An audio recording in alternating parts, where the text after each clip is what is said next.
Ball boys would always behave like ball boys. He can't tell me if Hearts of Oak were playing at home, they were leading, and the team was chasing the game.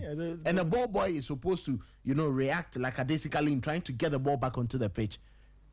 He expects the opposing coach to get angry and attack the ball boy. Of course. It shouldn't happen. Yeah. Never. We see it time and time again. Yeah. They all teach the ball boys what to do. Yeah. So you should understand it's part of the game. That was totally uncalled for. And in the manner where he reacted to a minor ball boy. The boy is probably 10 or below. And you could see the aggression with which he went. It was more like maybe the guy had come to insult them or something. That's indiscipline in the football. Okay, you know what? Let's go to the line. Let me speak with Richard Bafon Kruma. He's venue media officer at the TNA. Right? He was there, so we want to get understanding of what happened. Richard, good morning. Thank you so much for joining us. Welcome to the Sporty Breakfast on Sporty FM. Good morning, my big brother. How are you doing today? Thank you very much too for the opportunity given. By the grace of God, we are managing. Just that the pocket is empty, but we are trusting God. Don't worry, the Lord will come through. Richard, yes. TNA. We've just read the GFA statement on Hearts of Oak's assistant coach Abdullah Ghazali for the episode that happened. I've seen the videos. You were there. Can you describe what exactly happened so that we can get a full understanding of the charge and then the video? Okay, thank you very much once again. Let me greet your listeners and those who are watching you on I don't know whether you're on TV. If you tell me to describe as to exactly what happened, it will be very difficult for me, in the sense that whoever will say the truth, the nature of our job, when I talk of the nature of our job, I'm talking about the job of the DMO. Sometimes I always say, you don't even watch about 50% of the game, in the sense that we're always talking, we're always sending messages. What happens on the pitch on the play to the FA? Sometimes we come, and then some of us will ask, who scored the goal? Because at that time, you were maybe spending something. You were sending a question that has been given to a player or somebody. So, that is why I say that everything is very important. Richard, hello, Richard. My brother. Yes, can you please reposition yourself? Your line is breaking up badly. Hello, sir. Okay, okay. Looks like we'll have to call Richard back. Richard, we'll have to call you back on a better line. We'll have to call you back on a better line. Okay, we'll work the line again and see if we can get to Richard. Richard Bafon Kruma is venue media officer at the TNA Stadium, Mediama's home ground. But for our listeners and those who are watching us on the stream, we'll loop the videos, right, so you get an understanding of what's happening. If you read the story that Hearts of Oak's assistant head coach Abdullah Ghazali has been charged by the GFA for misbehaving, then you get a better context. So the video gives the statement better context. So Nathan, we're back to the Hearts of Oak conundrum. I don't think there's a discipline problem. There's a discipline problem at Hearts of Oak because a Hearts of Oak player recently was banned for attempting to slap a match official. Yes. Okay. Yes. Another pugilistic move. What are you talking? Another pugilistic move. No yes, problem. Another boxing match a Hearts of Oak player wanted to engage in. Mm-hmm. He's been punished. Yeah. That did not serve as a deterrent for anybody. Mm-hmm. Mm-hmm. Now his assistant coach is attacking a small boy. A kid he could father. Another boxing match. So why? At Hearts of Oak, are they learning how to play football? They are learning how to fight. No, they are playing football. No, that is, you see, I don't get it. I understand. There's so much indiscipline at the club Hearts of Oak, from players to coaches, and the head coach. He should call his players and call his assistant. Call them to order. Yeah, that's because it doesn't speak well of a club like Hearts of Oak. regardless of what happens, boy trying to delay play or delay restart of the game, it is not in your hands to try to attack that boy physically. And that's what I'm saying, that are they pugilists or they are footballers or they are coaches? Do they want to be boxers? Then let us take them to Bukom to go and fight. If they know how to fight, we'll take them to Bukom to go and fight. But there's so much indiscipline at Hearts of Oak. And management should pay attention to what is happening. Ghazale will definitely be punished by the FA. Of course, I mean, he'll be punished. There's video you evidence. Can't do this. There's no way he's escaping. You cannot do this. There's no way he's escaping any punishment that the GFA will handle. I agree with you on the principle of Hearts of Oak having to, rein people in, right? Because 2 incidents in the space of... Kelvin, when was the Super 2? The Super Clash was when? We are in January. Super Clash was in September. Yeah, last year. So in the space of 3 months, if you like, if you like 3 months, 2 people representing Hearts of Oak doing this post-game, or at least during a Ghana Premier League setting, it's not a good look on Hearts of Oak at all. The ban came just last month. Ban came just last month. Yeah. So Hussein is out of action for a bit. He's suspended. Just last month, your player was, has been banned for attempting to slap a match official, and then a few days. I'm not even sure it's up to weeks. It's up to 3 weeks. You are attacking a ball retriever. I mean, what is that? This is not good at all. And the GFA, I don't know. Okay, look, I won't say it's not on them. What I want them to do, though, is intensify, if it is sensitization. No, I don't know. Nathan, don't put this at the doorsteps of the FA. Don't put this at the doorsteps of the FA. No, don't get me wrong. I'm saying that I agree. Yeah. Look, this is a club-specific problem, or it is an individual problem. What I wanted, if the GFA has to remind people that there are bans and there are consequences for this. I'm not blaming the FA at all. The action they will take is the reminder. Okay, no problem.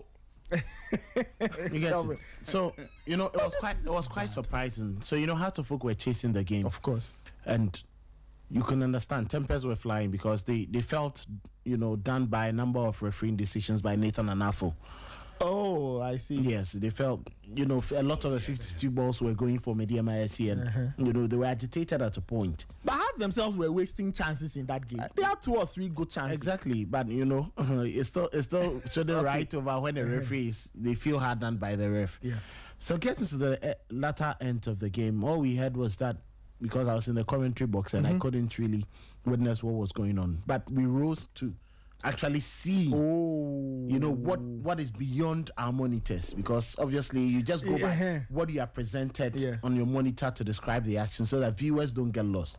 So we just had to just take a look, and we just saw the melee going on.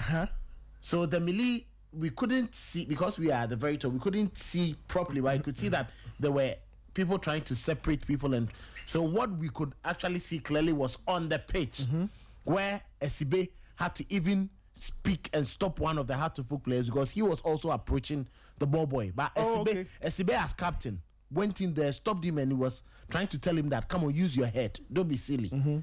So that was what we saw. But we saw, the engagement and the rush of Ghazale back as to what he was going to do. So it was later that we heard he had an altercation with the ball boy, and the reason why the ref sent him off from the dugout. So he was actually given a red card. Yes, at the tail end of the game, and he had to just go through the tunnel and then get in there. But I think credit should go to Muspaka Bozisama, because the fans were angry. I'm not sure you beat a boy who comes from their locality and you respect them. They were very angry. Okay, but Muspaka stepped in and he spoke to them. Okay, let's go back. Let's speak with Richard Bafon Kruma. He's joined us, I think, on a better line. Richard, can you hear me now? Yes, my brother. I can hear you. Yes, wonderful. We are talking about the incident that happened. What info do you have? Did you see it? If not, what did you hear happened between Abdullahi Ghazale and a ball boy during Mediama's game against Hearts of Oak? My good brother, I thank you for that question. Either I saw it or I heard it. Yes, I was saying something earlier on, but the line was not clear. That the VMOs, if we all be sincere, you could see that because of the nature of our work, it is not anything that you will see, because you are always typing to the FA. You are always sending messages, whatever is transpiring on the field of play, to the FA. So sometimes even a goal will come, but you have to find out from the match commissioner or the fourth referee as to who scored the goal, and then you send it. What actually happened was that what I saw was that, in fact, I was typing something to the FA and I realized that people were rushing to where Hearts of Folk, the away team was. That is Hearts of Folk. So I stood up from where I was sitting, and then I realized that there's this 12th man. In fact, I don't know. I have not seen the video myself, but I don't know whether you saw a 12th man from Hearts of Folk was chasing one of the ball boys onto the field of play. But then Gazzelli, I saw that it's like people were holding Gazzelli. So I asked what is actually happening. I was told Gazzelli has slapped one of the ball boys. I said, how? So when the boy, when they told me that, like Gazzelli realized that the guy was delaying the game. So because of that, he said, so how can you slap somebody because he's delaying the game? At least this is a small boy who is learning something. Just tell him, but then for you to slap the boy, I mean, I don't get it. So later I realized that no, the center man had given Gazzelli red card, straight red card to go to the the dressing room. So yesterday, another division 1 team, that is Rose Park, belonging to the wife of Moses Amapaka, played against Police Nationals yesterday. So I called during the recess. I called the ball boys and I asked who was slapped yesterday, and he told me the guy standing there. So I told him to call him for me. So he came and I said, what actually happened? Why were you slapped? Were you the one who was slapped when we were playing Hearts of Folk? And he said yes. I said, what happened? And he told me that in fact he realized he was trying to throw the ball to one of the Mediama players, but he realized that the guy was already holding the ball, so he didn't do it. He took the ball back, but the coach thought he was delaying, so he came to slap him, and he also slapped him back. I asked him, did you slap him back? He said yes. He told me yesterday that yes, I slapped him back because he didn't know why the coach should come and then slap him. Because he was holding the ball, and the player too was holding the ball. Because what they've been taught, since the player was holding the ball, he can't throw the ball to the player again. It's like he was going to be a double, 2 balls on the field of play. So he decided not to give that ball that he was holding to the player. But Gazzelli thought he was delaying, so he came to slap him, and then he also slapped him back, and Gazzelli was given the straight red card, and then he was sent to the dressing room. Okay, wow, that's very interesting incident there. So you said you saw the said ball boy yesterday. How was he? Yes. How was he? Did he confirm to you that yes, he was the one involved in that scuffle with Abdullah Gazali? As I said earlier, yes, yesterday, during the recess of the Division 1 game between Rose Park and Police Nationals, I called the guy, myself and the match commissioner for the day. We called the guy. We asked him, was he the one who was slapped when we were playing against Hearts of Folk? And he said yes. He confirmed it, that he was the one. And we asked him what actually happened. And he narrated it as I have done. He said he was holding the ball, but he realized that he had to give the ball to Mediama player to, I think it was a throw-in. So by the time he realized, Mediama player was already holding one of the balls, so he decided not to. So he kept his own, but Gazzelli thought, he was trying to delay the game. Because in fact, I'm not inside my room. I could have given you the time that the incident happened, because Okay. the goal was scored on the 74th minute. The goal was scored on the 74th minute. So Gazelle thought the guy was delaying the game. Yes, he was delaying the game. That is why maybe he went to him. But I think credit must go to the president of the club, because Mr. Moses Amapaka, we should applaud the man. In fact, he understands football. The way the supporters were angry. In fact, if he had not come in, something different might have happened. Though we've not realized or witnessed anything of that nature at TNA Park before. So ever since the team moved from Akon was not happening. Nothing was not happening. If Moses is there, nothing will happen. Nothing. Because this man here understands the game, and he wouldn't allow you to touch somebody or no, he wouldn't. But let me say, let's applaud him. Let's give him let's thank him, because if had it not be him, had it not be Moses Amapaka, something different might have happened, because because that small boy that was slapped also has a family at the park, and they could have done anything possible to Gazelle, which maybe would have resulted in a different thing altogether. But I think by the grace of God, the police also came in, Moses came in, and then Gazelle had to be sent to the dressing room because he was given a strict red card, and then he was sent to But as I said, the ball boy confirmed it yesterday that he was a ball boy yesterday too at Division 1. But he confirmed that he was the one, and then that is what actually happened. But he told me, in fact, when the coach slapped him, he also slapped him back. That is why he was being chased, and he went to the field. So I saw Che. At that time, Che was in the pool. So I saw Che coming. So Che came and then stopped the Hearts players. I don't know whether the Hearts players, I can't actually tell that aspect of the video. I've not even seen the video myself, but then I can't tell what I saw. I don't know whether the Hearts players were chasing the boy or were preventing Gazelle from chasing the boy. That one I can't tell. For the players, I can't tell. But I forgot the man came to. In fact, I have it on my in my listen. He came to pre-match conference. I saw him at he was at a pre-match conference, but I've forgotten the name. I saw him also. I don't know whether it is captured in the video. He was chasing the guy, but when the guy blocked the guy, my father went back. That was so.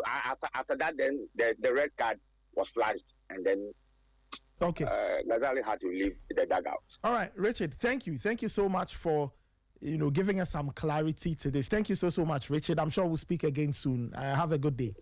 You're welcome, my big brother. Same to you, my brother. All right, thank you so much, Richard Bafon Kuma, venue media officer at the TNA Stadium, speaking there, giving us his version of the story as it emerged. So Abdullah Gazelle, assistant head coach of Hearts of Oak, punished by the GFA for attacking a ball boy.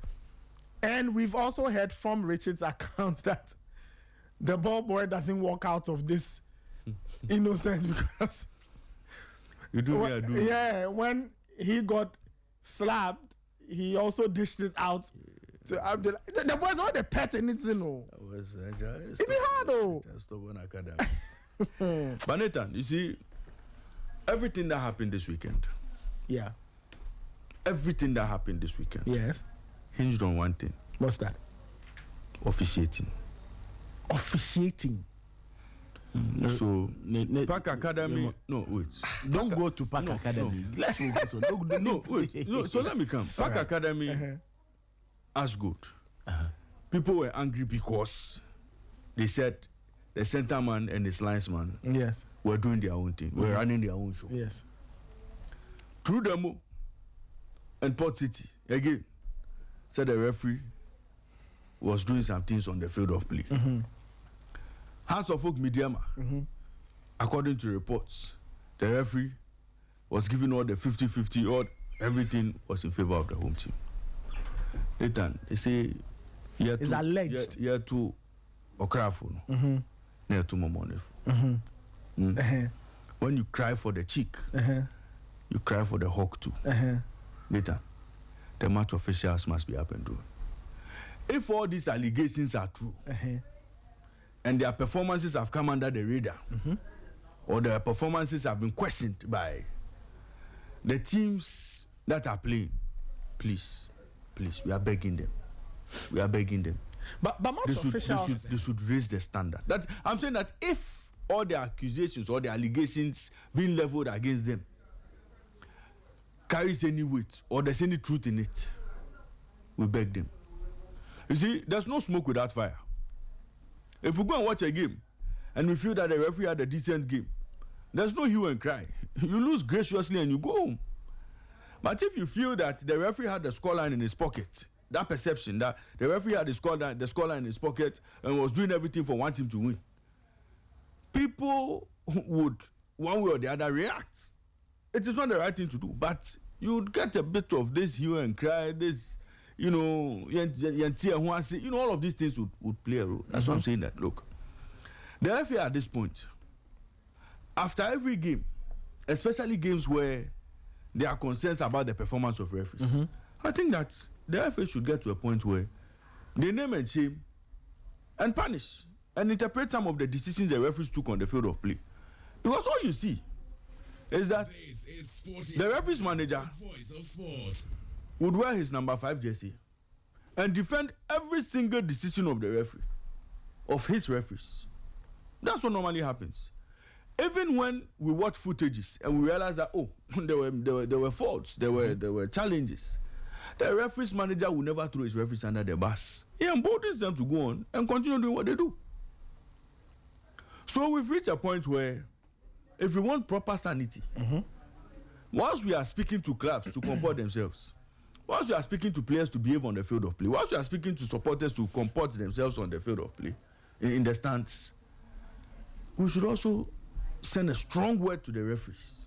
Now look, any violence at any match venue starts with their performance. Sporty FM. And let me not remind families who have lost loved ones. May 9, what happened? Referee took a decision. Fans got angry. It was the right decision he took, yes, but it triggered a reaction. So at any match venue, if anything should go wrong on the field of play, in Swatre, what happened? There was an issue. Players were attacking each other. All of those things. Nathan, I'm saying that referees should, as much as possible, uphold the fairness and integrity of the game. If referees are able to stand their ground and do the right thing on the field of play, we'll reduce the risk of all of these things happening at match venues every weekend. We'll reduce it drastically. And those who also feel that they went to officiating school with the referee, and so every decision the referee takes, they think they know better, they too must speak to them. So a referee takes, there's an offside, the referee takes the offside. You sitting in the stands feel that your player was in an onside position, but you are not holding the line. All those people too, we must speak to them. Nobody officiates the game with the referee. The referee takes the decisions alone. So you cannot use your emotions or your perception or what you think should have been the case when you and I didn't go to referee school. So everybody must be reined in. Everybody must be whipped in the line. Let's all understand our positions when we go to watch a game. I am a spectator. Let me watch my game and go home. I am a coach. Let me do my job and go home. I'm a player. Let me do my job and go home. I'm a referee. Let me also do my job and go home. Let everybody respect their rules and perform it credibly, and then we all go home peacefully. And that is the direction we should go. But if fans go and fans now want to interpret the loss of the game, when all of us did not go to any referee school, we did not go and do any Cooper test to pass any test to go and hold whistle to be blowing, we cannot sit down and say, referee, no, it goes beyond that. At AFCON this year, we've seen a lot of calls that you and I sitting behind the screen said, this is a dubious call. But when the referees explain the reasons for those decisions, you now understand that, hey, indeed, he went to the training, we did not. And okay, am I wrong? So Nathan, let's all be mindful of our reactions when we go to match venues. Referees also do their job diligently, and then we will move forward. Kelvin, do you have any thoughts? Well, I think it's all about, in as much as no matter who gets you angry, who gets you as a coach or as a technical person, you don't engage in this. There are proper avenues to make reports, and then you expect that the FA referees chief or whoever takes charge. We know.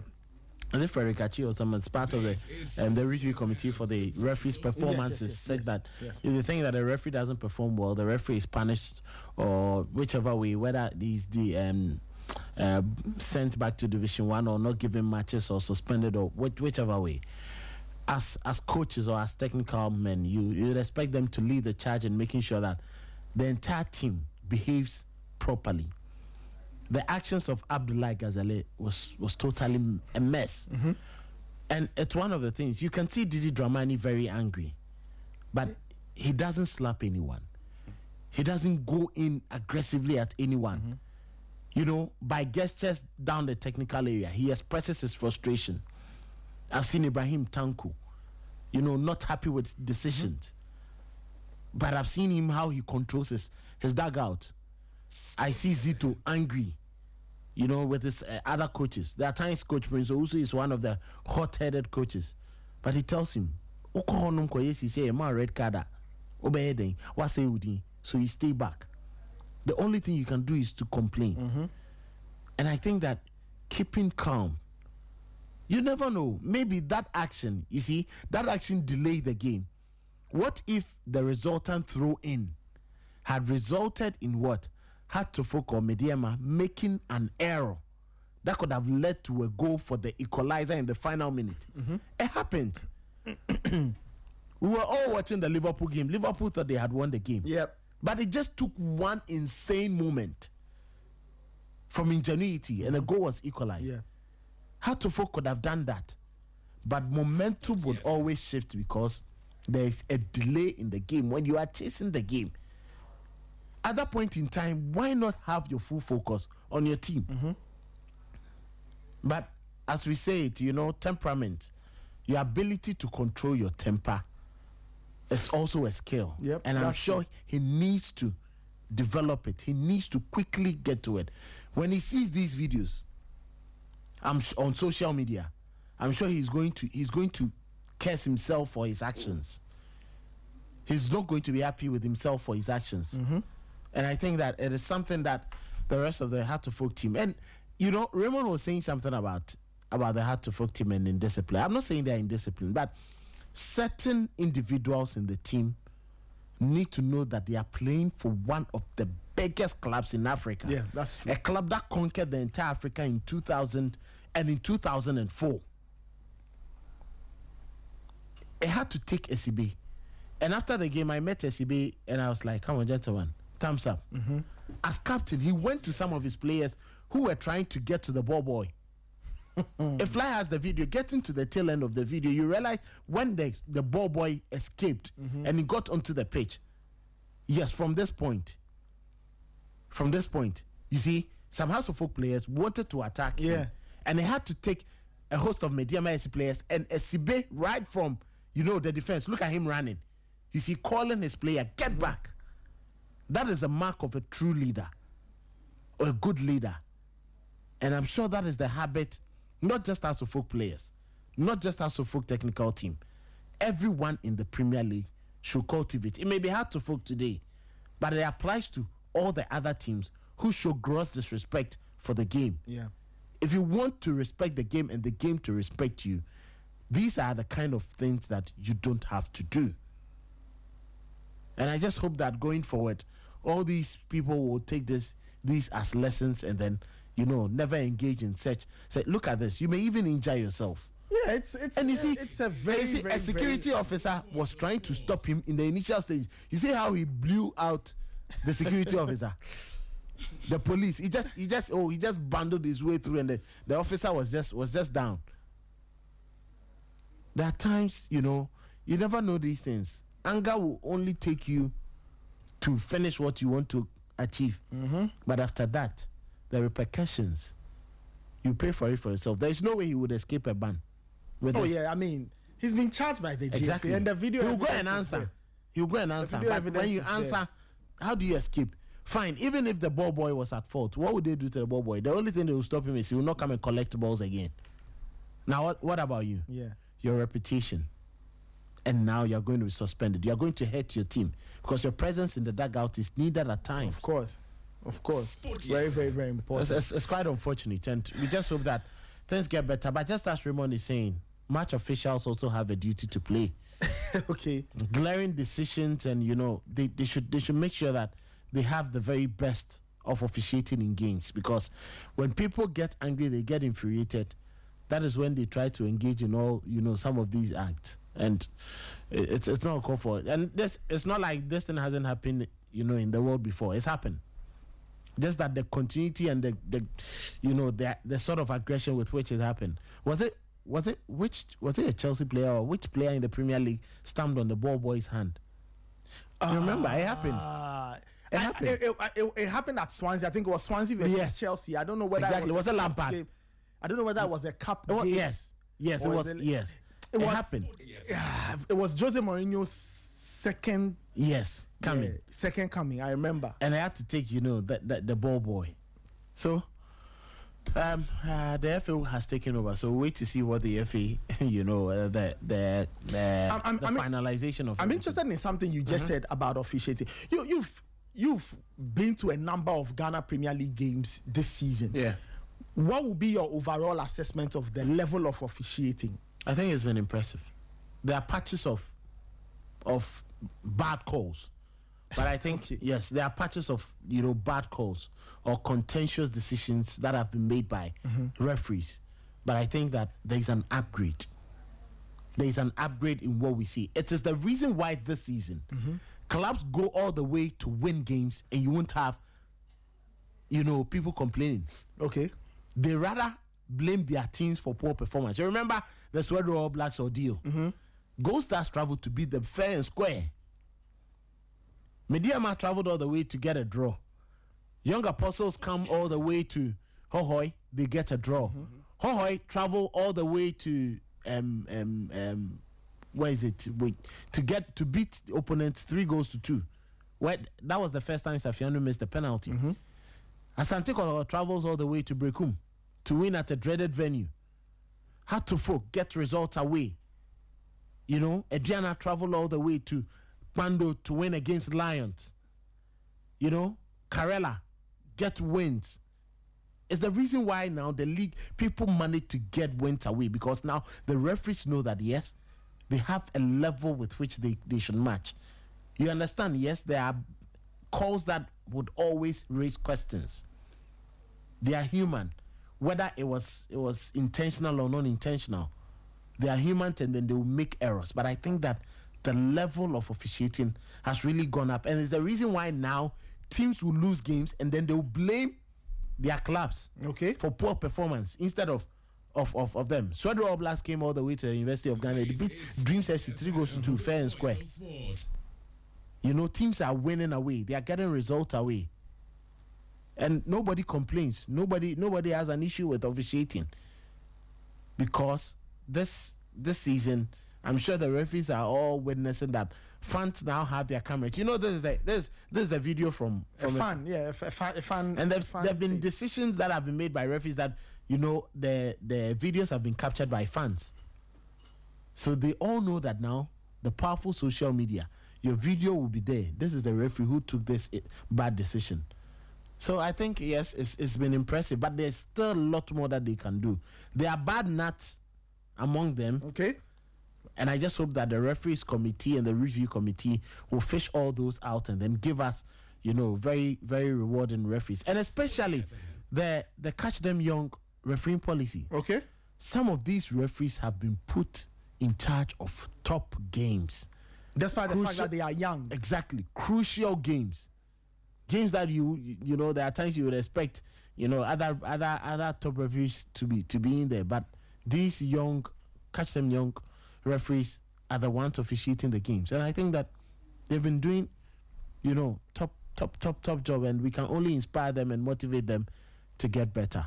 When you say that there are some referees who are still not getting it right, do you think it's a competence thing? Do you think that is the fact that they are not skilled, or the levels of knowledge are low, or some people say it's deliberate? I mean, that might be extreme, but what do you think? What do you think is down to why some referees are not, or why you think some of them are still not operating at a good level?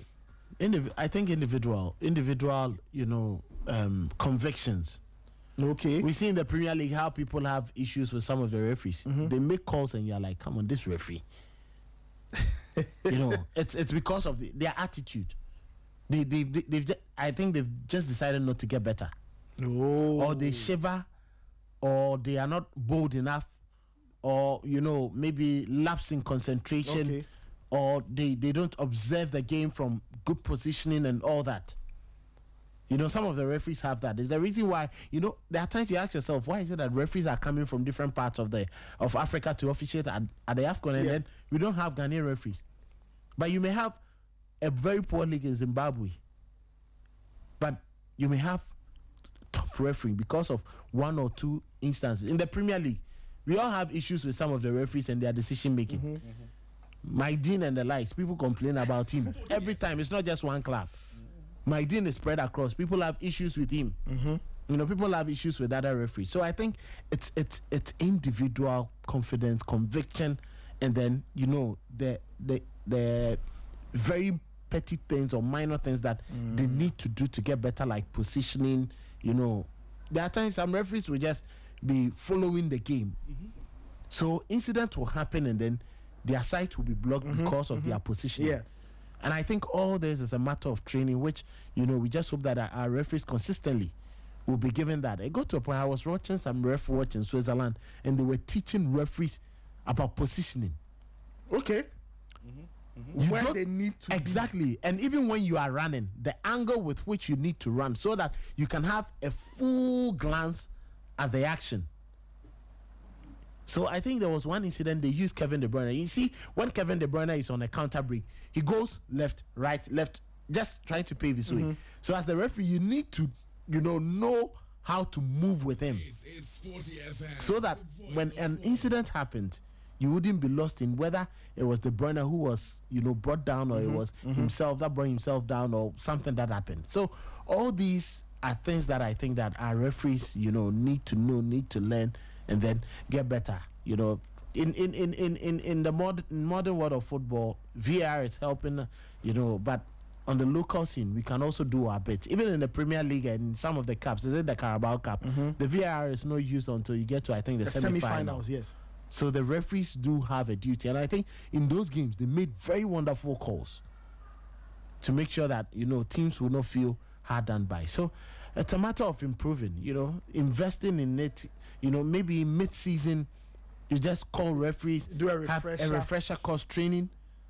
But we play the league, we are continuing. I haven't heard anything again, whether there is a training for referees and all that. I just hope that they get it, so that we'll see what will happen, you know, going forward. Well, very important. So yeah, that's a bit of a detour. A very important detour, because we had to bring listeners updates on, you know, all these incidents. But as I said earlier, this weekend was a very trying weekend for Ghana football. All these incidents, Division 1, Premier League, and all of that. There's still some work for the GFA to do. Okay? There's still some work for the GFA to do on officiating. The punishments are good. I'm happy that people are getting charged, teams are getting charged. But I hope the punishments are deterrent enough to prevent these things from happening. You can't have assistant coaches attacking ball boys. You can't have fans attacking coaches and players. You can't have fans clashing at match venues. You can't have missiles or projectiles being thrown at football games for coaches to get injured. So I do hope the GFA will come through and lay down the law in a very, very strong manner.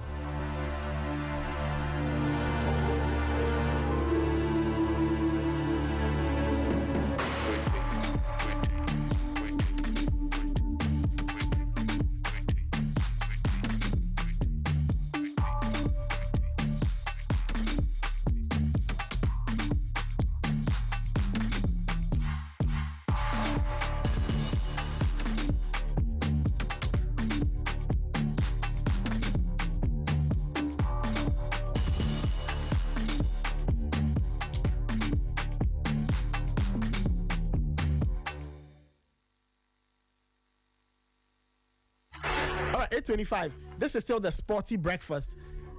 You know, I want to hear from callers today. Yesterday we couldn't hear from callers. I want to hear from callers.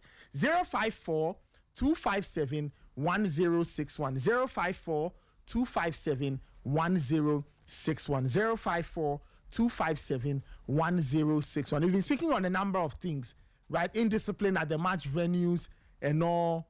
Hearts of Oak's assistant head coach getting fined or charged for misconduct. If you want to talk AFCON, you can still talk about that. If you want to talk Ruben Amorim, why not? Let me take this caller. Hello. So good morning, Nathan. Yes, good morning. Honorable, Honorable, how are you doing? Happy New Year.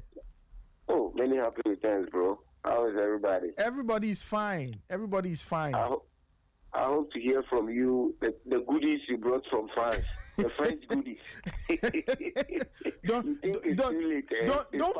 Don't believe such false stories. then your accuser is right beside you. I've told him that he has to provide evidence. I don't know. Let's hear from you, please. Anyway, good morning to everyone. Our faithful listeners. It's a happy new year, and we are still moving on. Now, coming back to our games, you know, it's quite shameful to see an official of a great club like House of Folk chasing a ball boy, creating a scene like this, right in the middle of a game. I mean, can't you focus a bit?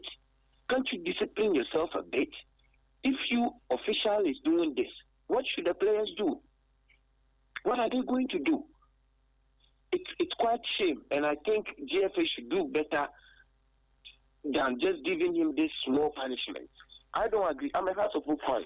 You guys, he hasn't been punished yet. He hasn't been punished. He has been charged. So the FA has called him. The FA has called him for him to come and explain, and then after they'll decide on a punishment to give him. He should be charged. There's no explanation for anything. He should be charged straightforward. I mean, these ball boys, sometimes they do things, they misbehave, yes, but you can't attack him like this. A grown-up attacking a ball boy like this, that is bad. Let me come back to Nigerian games. You know, Victor Osimhen needs to be talked to. See, he is not Nigeria.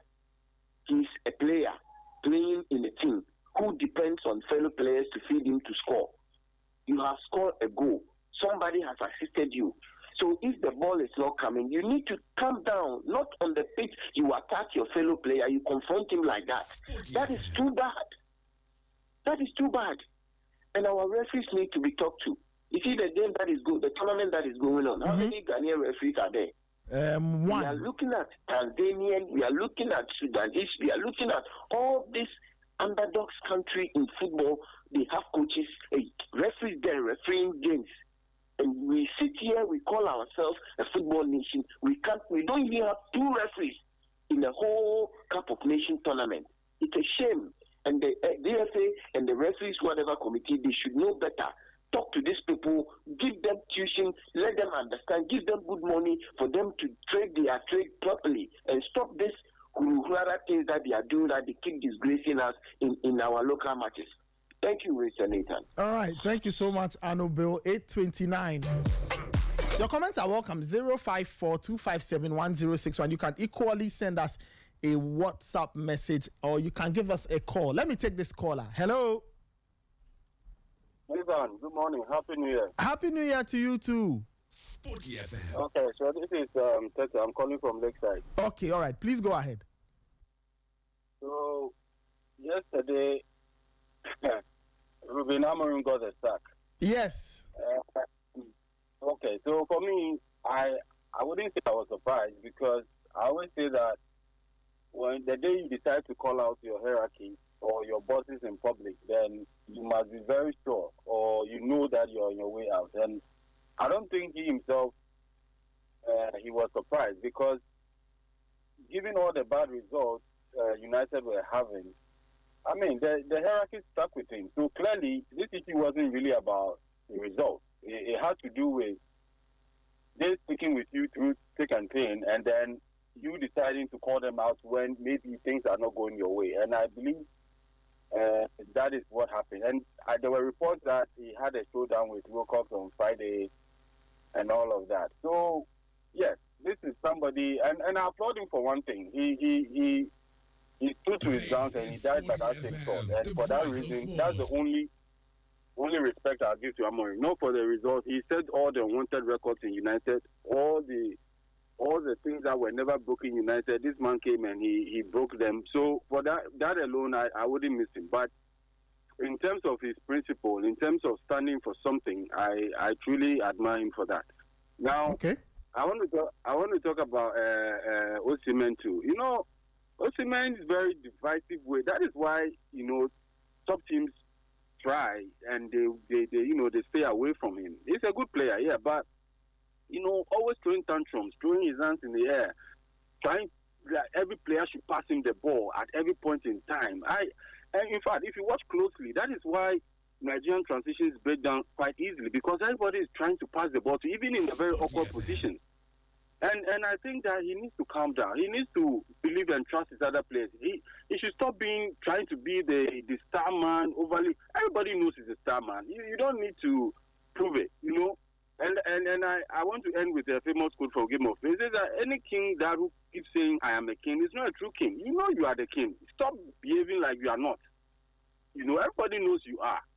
You get it? So he should stop this. I mean, he's trying to be too divisive in his club, in his national team, and that's no good for the younger players. So that's all I got to say this morning. All right. Thank you. 054-257-1061. 054-257-1061. This is the Sporty Breakfast. Give me a call. I want to hear from you on any topic that interests you. Hello? Good morning, Mr. Nathan. Yes, good morning. Yes. Yeah. I'm going to calling for myself. Yes, please go ahead. I'm trying to remind you that, you know, Ghana will be playing against Juventus today to meet Nigeria in the quarterfinals. Who? Sorry, who's doing what? Ghana is playing Juventus today. Ghana is to meet Nigeria in the quarterfinal of the African Cup of Nations. Okay, all right. So, concerning the issue of Victor Osimhen, and you know, I don't see that as passion. You know, this Vinicius Junior, this is similar to Vinicius Junior's speech. You know, people are when they started criticizing that this is that, and they advise him to stop. And right now, Vinicius Junior is a shadow of himself. He no longer shows the passion. He come on the pitch, no goes, no assists, always fooling around every match. And this Victor Osimhen case, I don't think it's normal. It's just normal. It's showing passion for your country. That one, okay. There won't be anything. You know, it's normal. And it be like say, it can't be like say all these African countries too easy for us to. Let them give us Argentina and Portugal. We need Portugal and Argentina. These African countries is too easy. They're easy to let them give us Argentina and Portugal. So like. I don't know why. Even today I'm just waiting for DRC. Let them qualify. You want DRC? You want to enact revenge? Oh no! Don't say plenty. Let them qualify. And after playing DRC, let them give us finals. We need Spain or England or Argentina. We don't even need anybody. Because we are destroying everybody. I see. Let's go keep flying. Let's keep flying. And some people, from Amapiano FC, I heard they have reached from Amapiano FC. They don't reach home. Well, some people they watch the match. They watch the match. They want us to lose yesterday. When we don't lose, when they come, they complain about Vito Zima and Demola Lukman. No consign them. He no consign them. All right, nice one, Super Eagles. Nice one, Super Eagles. All right. Thank you so much. 8:34. This is still the Sporty Breakfast. Give me a call. 054-257-1061. 054-257-1061. I don't know what is on your mind. I'd love to hear from you. Let me take this call. Hello. Yeah, Nathan, what's up? Yes. How are you? Nathan, I'm fine. Today I'm calling from Amasaman. From Amasaman. Charlie. Yes, sir. Charlie, man, the hustle will take us places. Nathan, Charlie, we hustle to our last person, Charlie. All right, Otumfo, let's hear from you, please. You see, Nathan, who even determines the number of times an assistant referee can call his referee to get correctly? Maybe he feels like it's like center man is making. Who determines that? Who determines what? I didn't quite hear you. Who determines the number of times that an assistant referee can call his center man to draw his attention to maybe a mistake, maybe he feels his colleague is making on the field of play? Oh, I don't think there's a limit to that, right? So what was this Park Academy man talking about? Like, the man from yesterday. No, Nathan, unless you tell me I'm not making sense. Like, we are talking about refereeing. And you know, the lot of the game makes us understand that the referee can do the job on his own. Yes. And therefore, he needs two assistants. And Nathan, look at the runs of the referees. The referees will be running from right back to right back, from the number 2 position to number 2 position. And his assistants are also always on the left, let's say on the left back or position, or what should I say? You see, it's a strategic movement they do on the field of play. So if something happens and the referee, if it happens on the referee's blind side and his assistant feels like he's drawing attention to it. Charlie, this football team where Charlie every day, Nathan, controversy is part of football. It's just that unfortunately, if you happen to be on the receiving end of the controversy, that it makes it painful. But Nathan, after so many years of watching football, me like this, Nathan, my first World Cup I watched USA 94. After 94 World Cup till now, Nathan, how many years am I watching football? I've been watching football for so many years. So one referee mistake means I can kill the referee on the field. No, it doesn't work like that. Yeah. It doesn't work like that. Football, Ghanaian football fans should come to a realization that, we go to the football field to go entertain ourselves. If you think you are going to the football field to go attack referee because of referee's mistakes, Nathan, then you have no business calling yourself a football fan. We can only criticize. Yeah. We can only criticize. Yeah. Because at the end of the day, Nathan, look, listen to what the man was saying. No, they were not attacking the Kotoko Club now. They were attacking the assistant. This man. I'll look for this man. And Nathan, finally, but he has been charged by the GFA though. We are waiting to see. Yeah, the GFA says he said things to bring the Division 1 league into disrepute, so he should come and answer a few questions. Yeah. And Nathan, we are waiting to see a proper punishment to serve as a deterrent to the next person. And look at this account of folk assistant coach. Like, Nathan, do you remember the famous Eden Hazard? Yeah, I remember Eden Hazard and the ball boy thing. I remember. So what are people going to learn? Like, Nathan, see, allow Raymond to talk. Allow Ray to talk. The indiscipline in the crowd to focus is becoming unbecoming. Allow him to talk. Okay. I know my club as Andy Protocol. It's also like, we also fall for when it comes to discipline at the point in time. Yeah. And every condemnable situation must be condemned duly. You understand? Yeah, that's sometimes true. We shouldn't be massaging. And Nathan, like I always tell you, I always understand your position because of where the seat you are sitting on, it doesn't allow you to tire. I'm always telling you this, Nathan. your position doesn't allow you to say certain things. But Nathan, we should always allow sometimes I disagree with him and all that. But on this issue, Nathan, you see, many a times, Kevin has an opposite to you as far as what Nathan is always saying. Yeah. But today they are on the same frequency because the thing, what Ray is saying makes sense. I mean, that is true. I mean, Ray is right. I only felt that 2 incidents, well, somebody would say 2 is enough to say that there's probably an indiscipline issue at the club. But I understand you completely, and I understand Raymond. They shouldn't ban the Gazelle or whoever. They should ban the punishment to go to the club itself. Oh, okay. You think the club itself should be punished?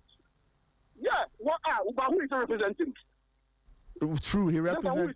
Yeah, that's true. He represents the club. Because I feel, on the other hand, like you were saying, GFA has a lot of work to do. I feel like, Nathan, team officials need a proper orientation. That's the point I wanted to make. The proper orientation. They need a proper orientation as far as their behavior on the touchline is concerned.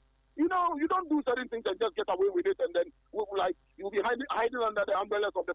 Nathan, you see, when protocol official does something, what's good for the goose is also good for the gander. That is very true. Very, very correct. Some Ronaldo, yes, I'm not Ronaldo fan say they should leave Osimhen alone. Okay. But yes, it has its own negative effect on him as a player. It's the reason why he's not able to attract, big clubs. Okay. So, thank you guys, and then shout out to Annabelle. No problem. My guy, shout out to him. Okay. All right, Otumfo, have a good day. All the best. 8:40. This is still the Sporty Breakfast. Let's take a couple more calls. Then we'll talk about the AFCON. The AFCON quarterfinals, or the AFCON round of 16. All right, let me take this caller. Hello. Hello, good morning, Mr. Quao. Yes, good morning. Please, I'll get here. Okay, please go ahead. I want to give my take on Man United. I'm a Man United fan. All right, let's hear from you, please. You see, Sporty FM used to say this thing that one day there will be a course in Harvard University. Oh, yes. And it will be how not to run a football club. Yeah. And Manchester United will be It will not only be how not to run how not to run an organization, and then Man United will be the case study, and people will study it to get a master's degree. You see, you were perfectly spot on. During the appointment of Ole Gunnar Solskjaer, you made a statement, and it still rings a bell in my head, that Man United always look at its past glory and then take decisions, not taking into account present situation. You see, I don't get the idea of hiring somebody, giving the person 18 months. For the first time, the person performed abysmally. The person was setting all sort of unwanted records at the club. You stuck with the person. Right now, the person has allowed a lot of players to go on loan. If you look at the size of the squad that Manchester United is having right now, it's very small. The squad is very small, and right now you have 3 players performing well at the AFCON.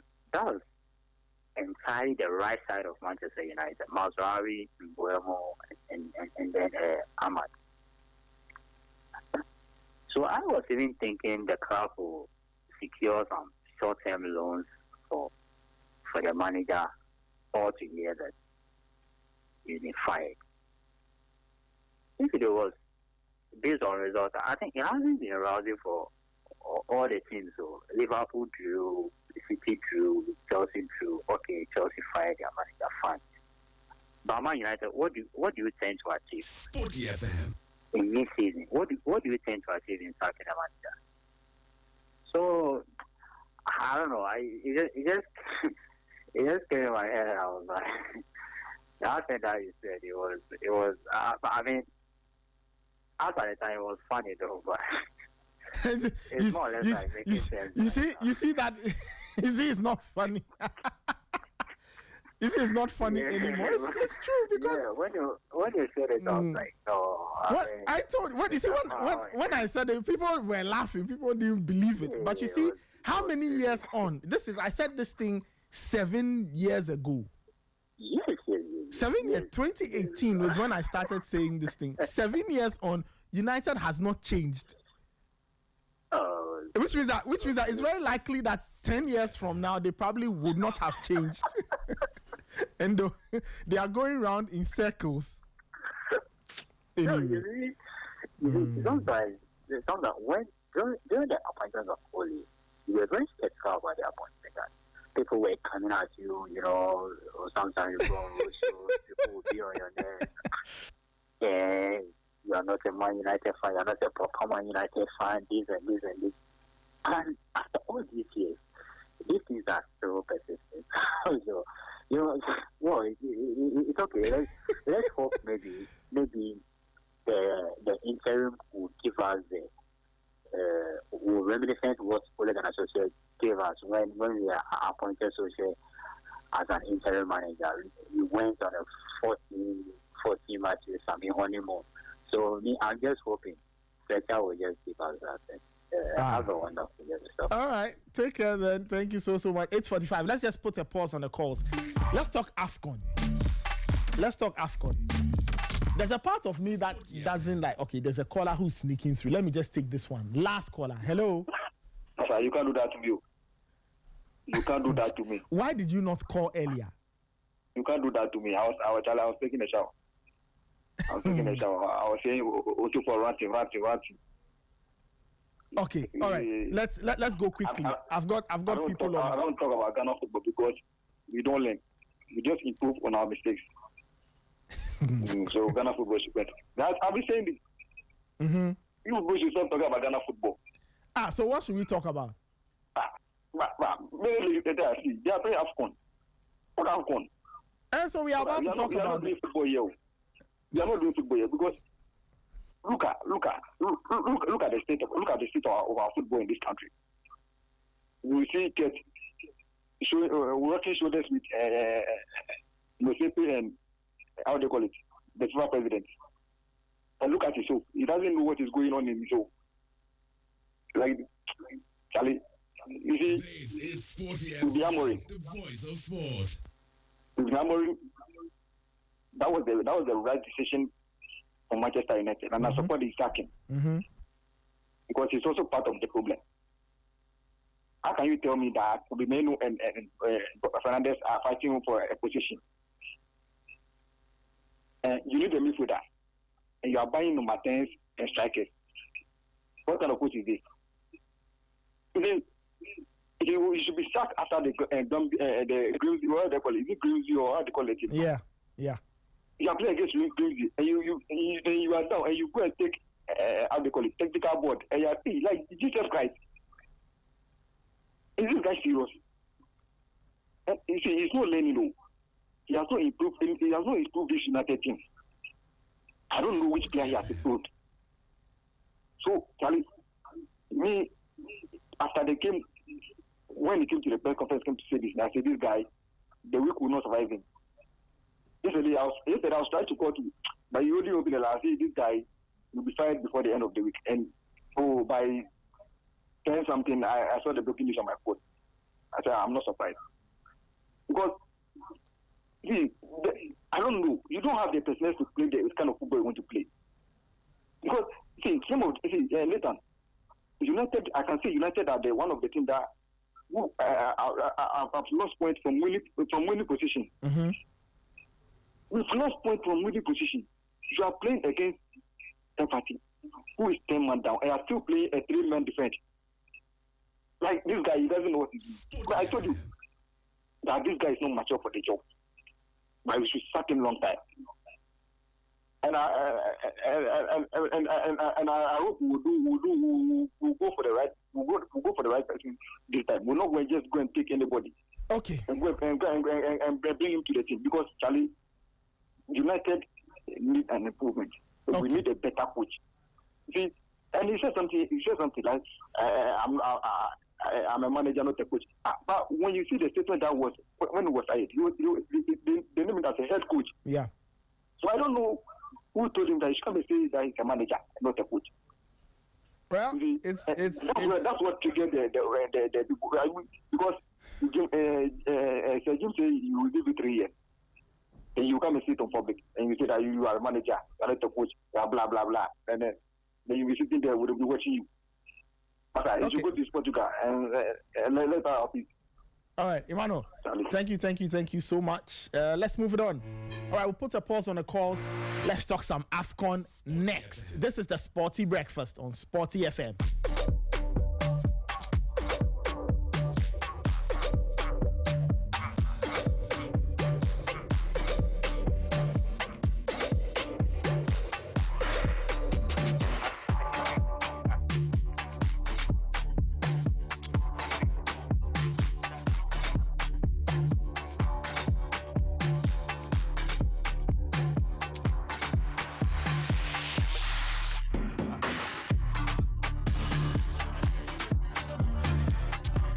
Your comments are welcome. 054-257-1061. 054-257-1061. The AFCON round of 16 will be completed today. Yesterday, there were some very interesting games played. And as I said, it's going according to script. Big boys are showing big boy levels in this tournament. Egypt 3, Benin 1. That game had to be settled in extra time. It was 1-1 after 90 minutes. And then it was Egypt that got to pull away late in the game. And then Nigeria 4, Mozambique 0. Nigeria 4, Mozambique 0. Victor Osimhen, the man of the moment, getting in on the goals and all. And Ademola Lookman as well. And Akko Adams getting on the score sheet. Nigeria doing well. But of course, lots of people are talking about Osimhen and his little episode on the pitch. We'll talk a bit about that. Let me go to the lines. I've been joined by two of our Nigerian friends. First, Victor Koye, editor of News Agency of Nigeria, and Blessing Fowowe of Sporty TV Nigeria. Both of them are joining on the line. Victor and Blessing, good morning. How are you guys doing? And Happy New Year. Welcome to the Sporty Breakfast. Thank you very much. Thanks for having me. Good morning. Great to be on the show. Happy New Year. Wonderful, wonderful. Victor, let me start off with you. Your impressions of Nigeria 4, Mozambique 0. The Super Eagles really turned on the style yesterday against their Southern African opponents. It was a statement win. Nigeria has continued to set the attacking benchmark at this AFCON to let our opponents know that we are not here to play. It's all about redemption after failing to qualify for the World Cup. So we are looking at this as our only hope, to redeem ourselves from all the disappointments. Interesting scoreline. Blessing, for you, what stood out about that performance? We've seen the Super Eagles go past teams, group stage, they were great. Round of 16, they went past Mozambique. What for you stood out in that 4-0 win over Mozambique yesterday? With all due respect, I didn't think that I was bothered about this game in particular. No disrespect to Mozambique. I thought it was a somewhat easy fixture for a big team like Nigeria. It should be commanding performances. Now, the only thing I was bothered about was us conceding. And to say that we didn't get to concede, I thought that was really impressive. I thought that stood out to me. But again, it begs to question the quality of the opposition, because Mozambique barely had a shot on target, if they had any, in the entire football game. So I think the next game is where I get to tell if indeed the defense that stood out to me in that game is consistent or will be consistent, depending on who we get to meet in the next round. But overall, it was a great performance. It was dominant. It's what we have always wanted from the Eagles in terms of, you start as you mean to go on. You're starting firing on all cylinder, and you're continuing within that breath until the very end. I thought it was a good performance, however overshadowed by the incident. But yeah, it's a great indicator, to other teams in the tournament that yes, the Eagles might be on a mission. Okay, you mentioned the incident, the elephant in the room. Blessing, your thoughts on this, and I'll take Victor's take on it as well. Some people say that, Osimhen should have probably kept it a bit more together. There's no need berating your teammate. Some people say it's an expression of passion, and that's how he wants to feel. That's how he expresses his concern and love for the jersey. Where do you stand on this? To be honest, I'm not going to sit here and say Victor was correct. He did the right thing. I was disappointed because I look at players in his mode, the kind of superstar stardom that he has, and I would ordinarily expect better. I would expect leadership instincts on the pitch, even if you needed to call out your teammates for one thing or the other, because you want a situation where players are able to talk to themselves and call each other out. Yo, what you did there was wrong. I mean, let's try to avoid that going forward. But the way you go about it matters. The eyes of the entire world is on you. So how and why are you berating or appearing to berate your fellow teammate in the front of the entire world? I thought that was really bad. It was a sad incident for me, coming from Victor Osimhen, and just the fact that he didn't even wait to order with the entire team a full time, walk straight down the tunnel. He was also the first to walk out of the dressing room into the bus, not even staying in the mix zone to answer questions. Honestly, I thought it was a disgraceful sight. I thought it was a disgraceful scene. However, I think the true test of character here will be how the team handles the situation. Now, the captain has come out to say, well, it was a passion. I mean, you have to expect that from time to time. Now, I think there are better ways to express passion than being seen as that heady warrior type person. I mean, there are moments where, I guess some players will not want to make passes, but you already had 2 goals. And this guy in question, speaking of Lookman, even gave you an assist in the process. Come on, I thought he could have handled his outburst better on the pitch, but I am not impressed with his behavior. He's a great striker, absolutely amazing talent any day, but he's got to watch it on that front. Victor, same question to you. Where do you stand on the Victor Osimhen episode? I beg to differ, because what Victor Osimhen is and what he did yesterday is not strange. It's not strange. We all know who Victor Osimhen is. He's a strong-headed and high-spirited person, and every now and then, even in his club when he plays, you see the drama. So it was not strange to me.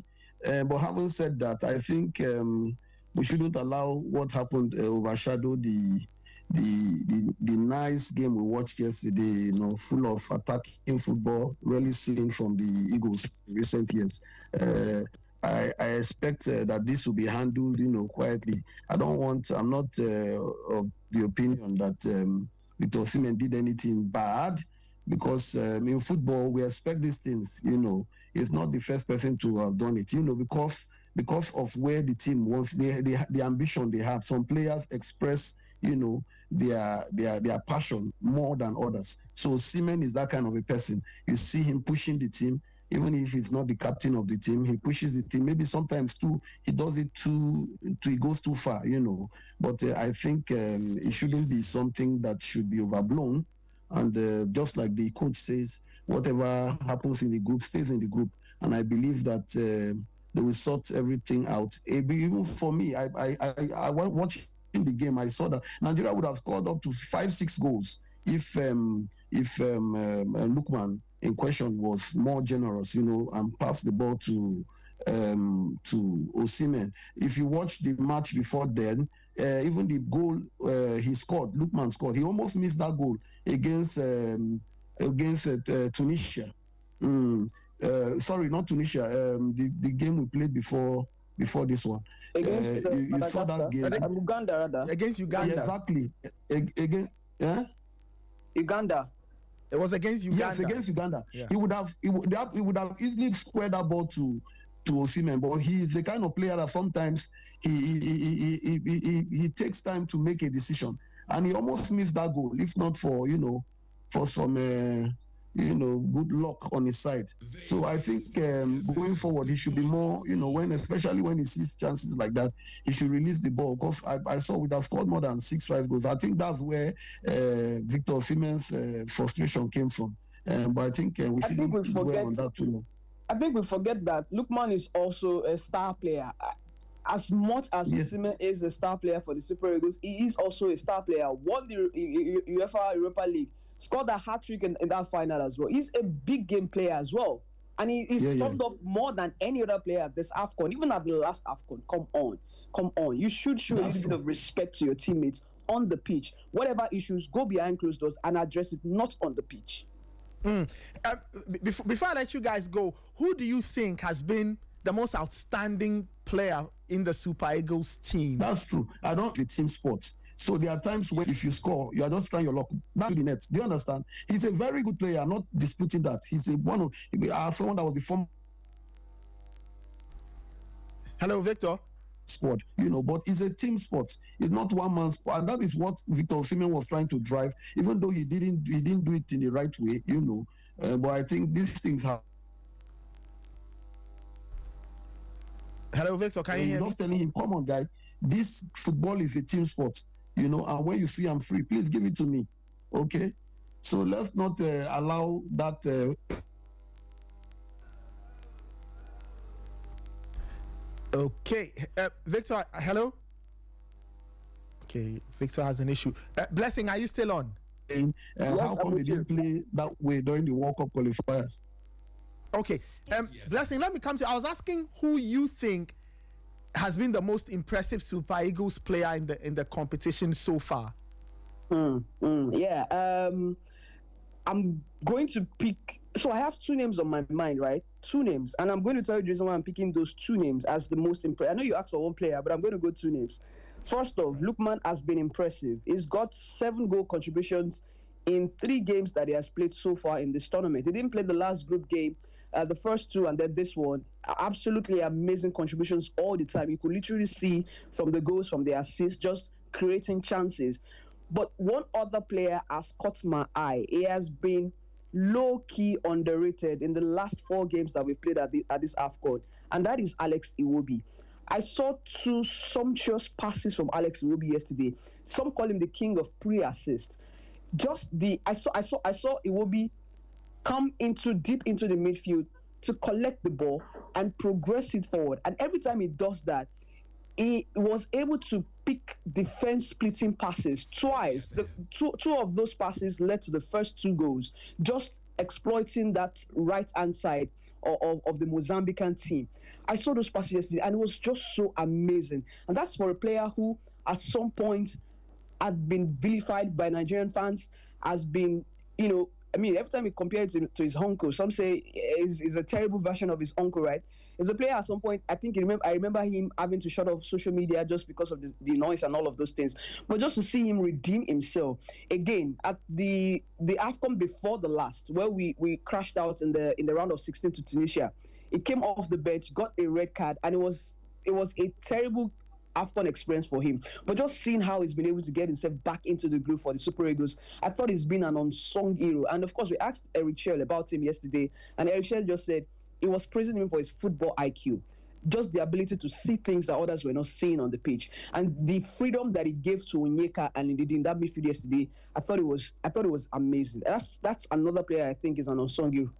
So I'm going to go 2 players, Ademola Lookman and Alex Iwobi. All right, Victor, same question to you. Which player or players have you or do you think have been the most outstanding for the Super Eagles so far?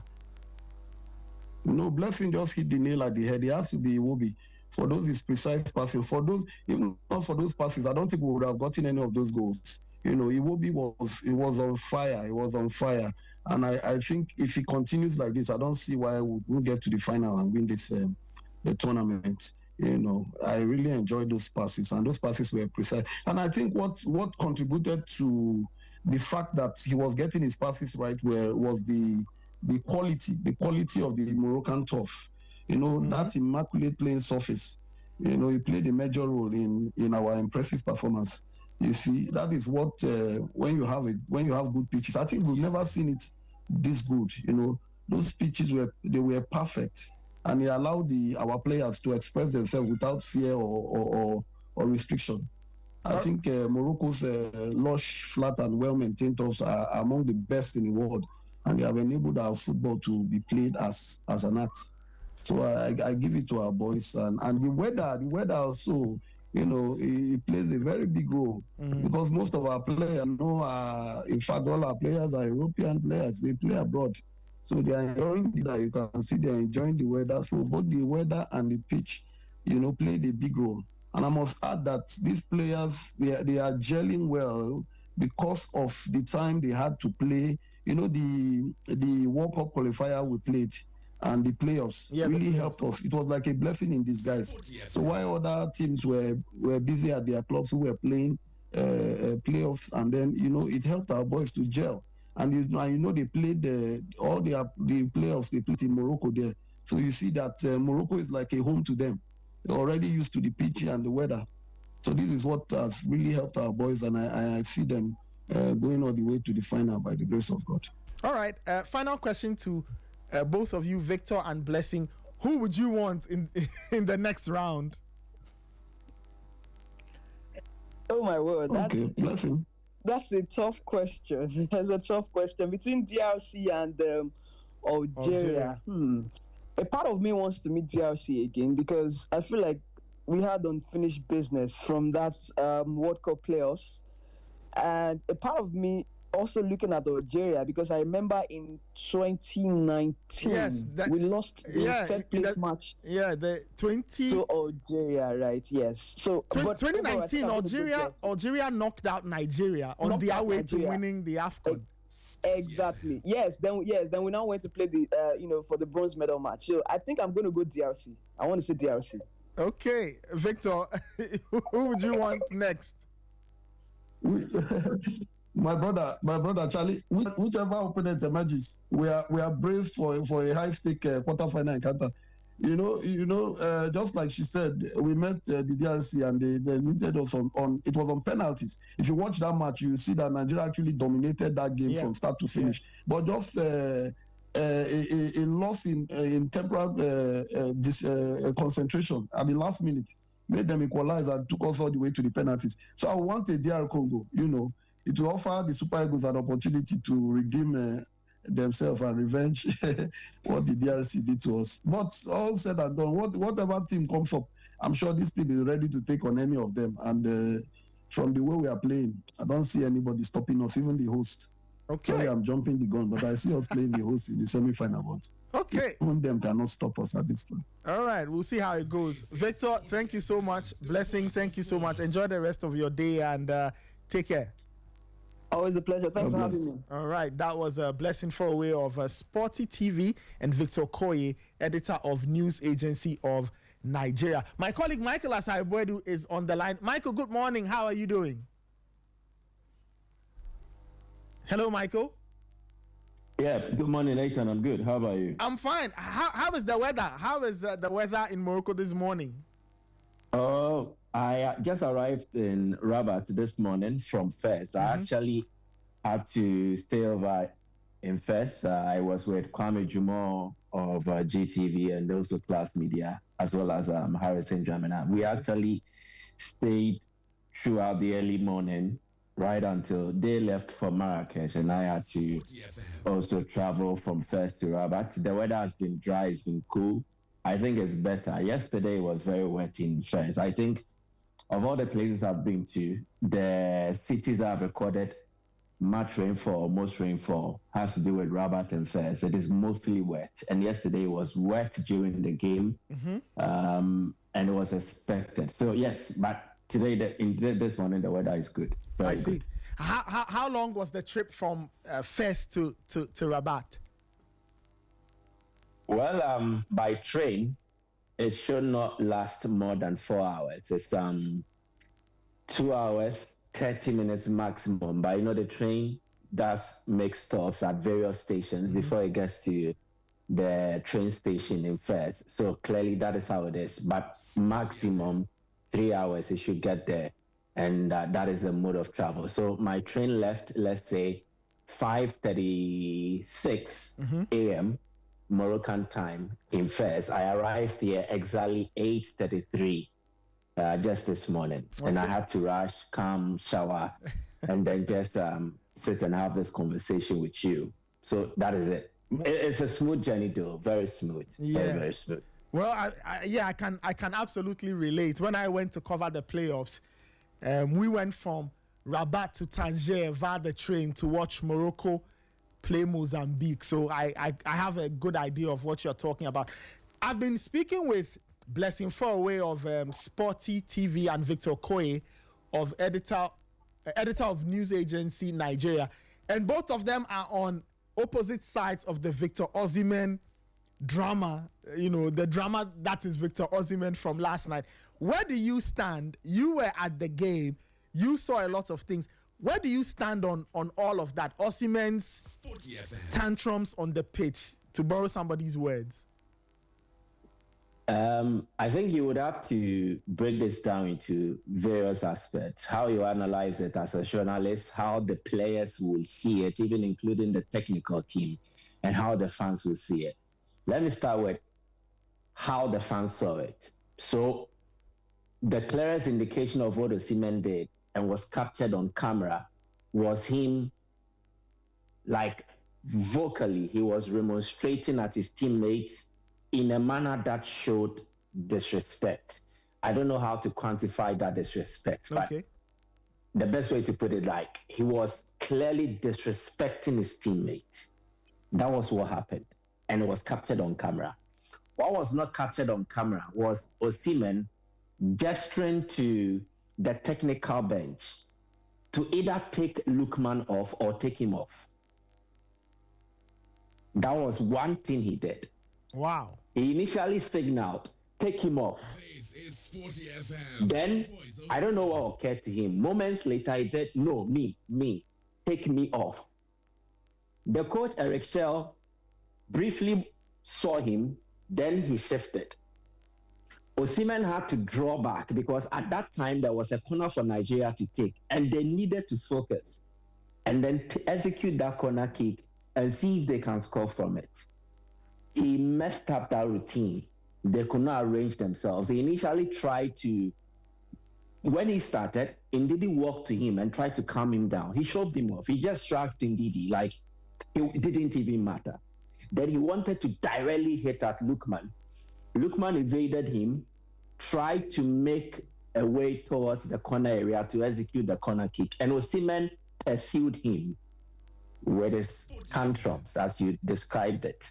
Then that was when he signaled that either Lookman is taking off or he is taking off. Now the corner was taken. Nigeria did not really make anything out of it. Then Osimhen decided to not play. And when I say not play, this is what I mean. He withdrew, he's a forward player. Mm-hmm. Nigeria play mostly with a 4-3-1-2. So Akko Adams and Osimhen are the two target men. Osimhen withdrew from his natural starting position to more of a midfield area or a central attacking midfield area. Two occasions, Nigeria were on the offensive, they were attacking, and then he stood unconcerned. He did not move. So they did those attacking movements moments without him. So I think that was when it dawned on the fans what was exactly happening. But for us, as a media tribune, we were already discussing it. Some of us, when he started, we were like, no, he deserves to speak to his teammates about certain things he's not happy about. But when it veered into that aspect, then we thought he had overdone things and it was becoming a bit too much. So when he was being subbed off, for a player who has scored 2 goals, he was being jeered. The fans were hooting at him. You could literally hear the whistles. I don't know if it appeared on TV because of commentary, but you could hear it in the stadium. It was only when he made an entry off the pitch and then he sat in the dugout. Then some few fans decided to shout, OC men, OC men. Again, when Akko Adams, who had worked his socks off and created Osimhen's first goal he scored on the day, when he scored, almost all the players on the Nigerian bench rushed to the player because the goal was very personal to him. His mom had been admitted at the hospital. Initially, he had made plans to bring his mother to the stadium to watch the game. Then his mom was admitted at the hospital. So his teammates knew this development. So when he scored the goal, they all rushed to him to celebrate with him, minus Victor Osimhen. After the game, when the players had gathered to cheer each other up and then thank the fans, Osimhen headed straight into the dressing room. Then again, I rushed to the mix zone very early. Osimhen just walked past us like we did not even exist. In fact, if he was to beat a time for 10 meters, 20 meters, I think he would have beaten Usain Bolt and the Flash duet. He just passed. So everybody was like, no, what is happening? What is wrong with him? And from the journalistic point of view, I think he had a case for complaining about certain developments on the field, but the execution, I bet, went overboard. And I don't know if it is ego, if it is pride, there was a self-realization that he had overdone it, but to publicly apologize or try to amend his ways, he would rather decide to hold on to his grievances, whether aggravated or not, and then decide to let things be as it is. So I think it is not good for team unity. It is not good for how Nigeria had played a perfect start to the competition. It is not good that we are discussing this, but not talking about the brilliance of someone like Ademola Lookman. I think the unsung hero in the Nigerian team is Alexi Iwobi. Yesterday, he was the main change maker. Without him, they wouldn't have scored the first few goals. For someone like Wilfred Ndidi, who is leading the team and is reminiscent of when Nigeria last won the Africa Cup of Nations, we should have been talking about the positives in the team. But Osimhen has dominated. And it became a heated debate even among some of the journalists. In fact, I dare say, it nearly led to a scuffle between journalists from Nigeria regarding the Osimhen issue. At the press conference room, at the mix zone, it nearly came to blows because some felt there was a deliberate attempt to always make Osimhen the headline. And so when these things happen, he needs to be in the news, and they will massage it and not really speak the truth to the player. And others were like, Lookman had been excellent. Why is it that he's not getting the headlines? Then they started to blame each other. You are responsible for this. You are responsible for that. Nathan, it nearly turned into a mayhem, all caused by one player, Osimhen. I think it was very unnecessary. He acted like a petulant kid who has lost his toffee, and he was inconsolable. And the offense that made him do that is very, very less, very mild. And it's something that he could have easily ignored and then found a proper way to address it. But we are only talking in hindsight. For the players, the reaction they gave indicated that they do not really care about whatever happened, and they are focused on their ultimate goal. I think the most intelligent of all the answers that were delivered came from Wilfred Ndidi and then Lookman himself. Ndidi was like, this is purely a player versus player issue, and it's something that happens mostly even in dressing rooms and training grounds. And they as players understand it and they know how to deal with it. So let us not try to make it look more severe than it is. He smiled, he walked past. Lookman came and he said, no, Osimhen is like my brother. He doesn't even see any issue. And they are so cool. They handled it in their own way. And I think from the player's perspective, from the coach's perspective, these are issues that repeat themselves. They are recurring at training grounds, dressing room. We are only reacting this way because we don't see it as it is. We are only being exposed to what Osimhen did on the pitch.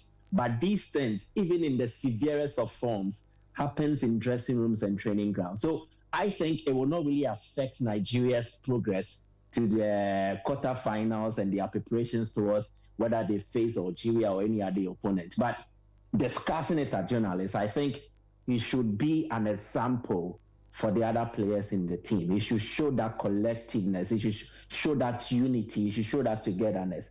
And I think for him not doing that yesterday was very disappointing. Wow. I mean, you are lifting the lid on some very interesting episodes that cameras will never, ever capture. You know, journalists having a go at each other and all. But in terms of the performance itself, we've spoken about Osimhen's 2 goals and Ademola Lookman and all. Michael, when you look at Nigeria, did they look like a team that could be a problem in the latter stages of the AFCON? Or it was Mozambique, so this was to be expected? I don't know if I should say this. Are we disrespecting Mozambique or we are not giving Nigeria due credit? But I think the Mozambique game will be the easiest Nigeria will play in this tournament. And I say so because, one, in terms of experience, don't forget that last AFCON, Ghana, Mozambique were literally booted out of the competition. Yep. After that 2-2 draw. Nigeria made it all the way to the final. And the core of this team played at the last African Cup of Nations. So they've had experience, they've built character, and they understand various scenarios and how to cope. So I think on that basis, it helps them. I dare say even Nigeria has more experience than Ivory Coast, who are the defending champions. So it is not surprising to me that at the start of this competition, they've had a perfect run. They know how to play. They have mastered it.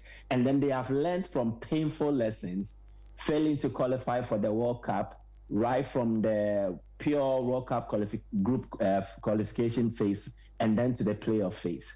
They have learned lessons from it. And it looks like they are in to prove a point. And that is the fuel that is driving them. Again, it now looks like Eric Shell is beginning to understand his team. Initially, he was playing 4-4-2 diamond. And I was speaking to one Nigerian journalist I was sitting with at the Media Tribune. And he was like, they even nicknamed him Shell Diamond because he was mostly using the diamond formation. But now he looks to have tweaked things, not just by the starting formation, but the roles assigned players. Someone like Ndidi has been on like a free role. He's able to move forward at will, but also he is tactically disciplined to the extent that when Nigeria do not have possession, he is able to find himself in his natural starting position and then make sure Nigeria have a solid midfield, including Onyeka and then also Wilfred Ndidi. So the chemistry has blended with the strategy of the coach, and it is delivering these results. Yes, they have issues with their defense, their goalkeeper. Yes, these are, you don't really have a perfect team. Senegal looks so good, excellent squad, but not a solid team. They have issues. The same applies to Morocco and all the teams who have dominated so far in this competition. So I think we need to give due credit to Nigeria. The performance they put up yesterday was excellent. And Victor spoke about the nature of the pitch, the turf. It was so smooth. Trust me, if we are seeing beautiful football in this tournament, that is also a reason we are seeing that, because the pitches allow for players to just hit their passes, and with the right measure or with the right application, definitely you get your passport on. Alex Iwobi yesterday was looking like Xavi Iniesta. Incisive passes, beautiful. But I think Nigeria have come to terms with playing tournaments. Maybe they are not so much into qualifiers, but playing the tournament proper, I think they have mastered. And that is the demonstration they gave against Mozambique. And it was easy for them because the Mozambicans set up in a very poor manner. They were ultra defensive. And the moment Nigeria got the first goal, all their plans were in shambles. And I knew they were in for a beating. But for the tantrums of Osimhen, which disoriented the side, I believe Nigeria would have walloped them by 5 or more goals. But all the same, it was an utterly dominant performance from them. And it's good that on a night where they had issues, quote unquote, they were still able to win. And the best news is they also kept a clean sheet, which gives them confidence. I asked Bright Osai Samuel during the mix zone about the clean sheet they kept. And he says that maybe it's something they've discussed indirectly and it affects them because it's become a tag. It's like an albatross hanging around their neck. Nigeria cannot keep a clean sheet. And he feels this will inspire confidence, especially going into the quarterfinals where they can play DR Congo or Algeria. I even asked him which of the two teams they would love to play. And he said any team is okay, but maybe for DR Congo because they feel they have a point to prove. The revenge mission. DR Congo stopped them from making it to the World Cup. And Victor also expertly put it that they dominated DR Congo. Siemens' injury affected them. Nigeria did not manage the game well. And then even in the penalty shootout, they did not do well. So an opportunity to right the wrongs and maybe atone for not making the World Cup. And so it looks like the players are well focused. And it speaks of their mentality. It speaks of everything positive that is happening in their camp. So on the pitch, off the pitch, I think things are very much positive for Nigeria, and I'm not surprised they are getting the results they are getting. Well, Nigeria putting 4 past Mozambique. Your thoughts on what we saw from Egypt? For a brief moment, Benin almost upset the apple cart, but the Egyptians managed to find separation in extra time, and they won by 3-1. For once, I was about calling Raymond about Genotro, but only to know that it was a flick, because we were watching that game at the media tribune. So I remember when Benin equalized, everybody's like, these things. Wow, what is happening? But I knew the Egyptians had more in their tank, and if they had more time in the second half, they would have scored the winning goal even before extra time came. Benin did well by forcing extra time. That is the best that they could offer. The Egyptians, they also have the experience of playing in tournaments like this, and they know what it takes to win. And on a day like this, when Salah does not really come to the party and dominate in terms of his performance, yes, he scored a goal, but I think the other Egyptian players stepped up, and they have attackers who are better than they were at the last AFCON. I think Mustafa Mohamed has matured. The experience has toughened him up, and he looks a different player. You have Omar Mamouche, who has become like the second face of this Egyptian team after Mohamed Salah. You have Marwan Atia, Mahmoud Trezeguet, who did not really have a good game, who was subbed off earlier, and Mama Shaw. So I think this Egyptian team is more about the collective than individuals. And when the collective are so hell-bent on proving a point, it is difficult to stop them. And then they have a coach who understands them, because Osama San has been there before. He's seen it, he's done that. He knows what it takes to make it all the way. So it is easier for them to handle or manage issues like this and then see a way forward. Egypt had issues in previous AFCONs because of the coaches who were handling the teams. Carlos Queiroz, and the list goes on. They really had a certain technical plan, but it wasn't really suited to the Egyptian play. But under Osama San, he has a plan that is suited to typical Maghrebian football. And I think they are thriving with that. So this is Sporty FM, the voice of sport. Hello, Michael. Okay, all right. We'll bring Michael back in a bit.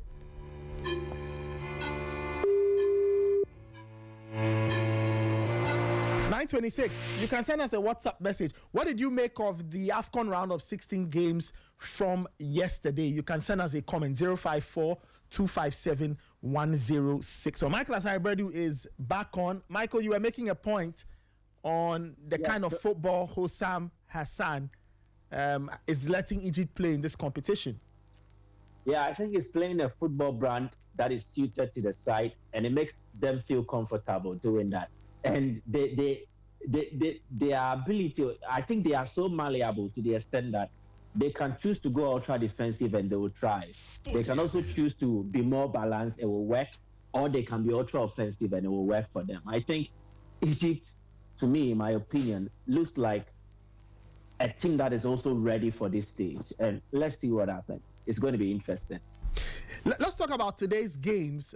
Very interesting games. And the winners of today's games will be facing Nigeria and Egypt in the round of 16. Well, you have Algeria taking on DRC, which is the first game, and then Burkina Faso taking on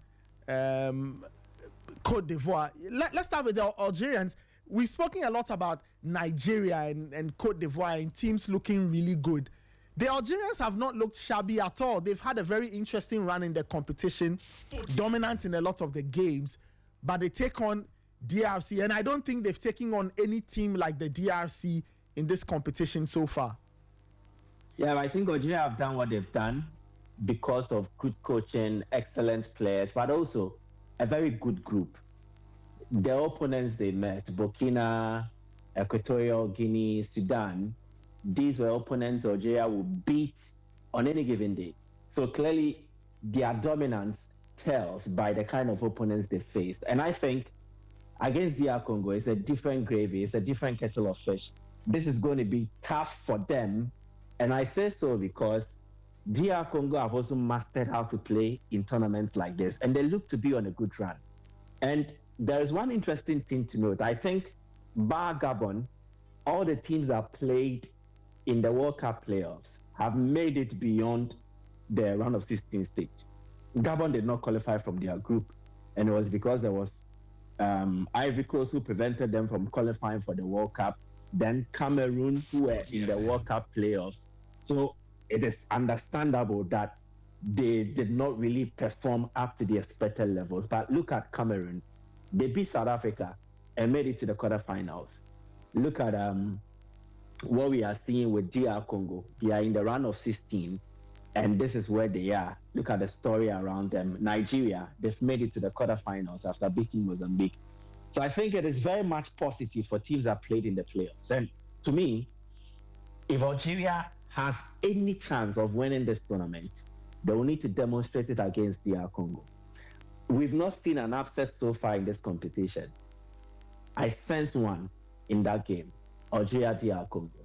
Algerians play very well. They are so fluid, but I don't really trust their defense. A defense that still has Ben Sebaini, Aisaman playing is definitely prone to conceding chances, quality chances on any given day.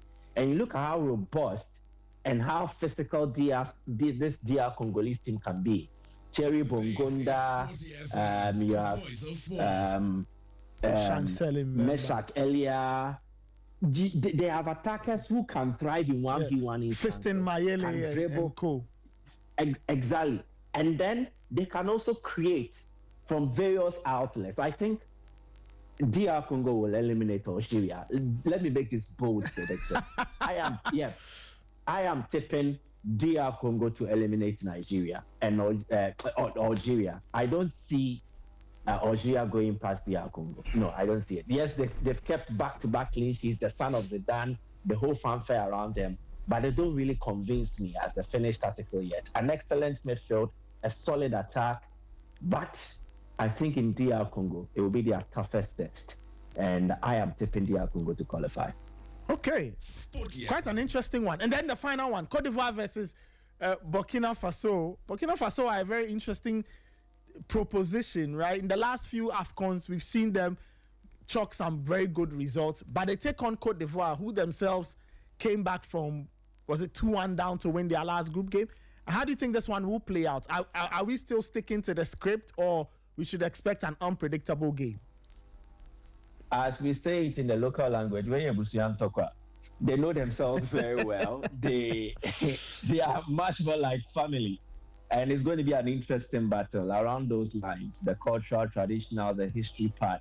But the football proper, I think MS5 had the luxury of resting a lot of his players until they were in a very perilous situation against Gabon, where they went down 2-0, and then he needed to bring on some of the experienced faces to turn things around and help them to win the game eventually by 3 goals to 2. So I think it was good. Now, what I see here has to do with the fact that Ivory Coast are of a certain level, but not so much of a gap between themselves and Burkina Faso. Burkina have not really demonstrated that they have the suave that carried them through in previous AFCONs in this current edition, and it's going to be difficult for them. I am tipping Ivory Coast to get the better of the Burkina Faso team. It is not going to be easy. If Ivory Coast will win in normal time, it is just going to be by a slim margin. But Burkina Faso, I am tipping them to maybe force extra time, where Ivory Coast's superiority should prevail over them. So yes, I am tipping Ivory Coast to qualify, and I am tipping DR Congo to qualify. Okay. Raymond was disagreeing with you on the Algeria DRC prediction. Ray.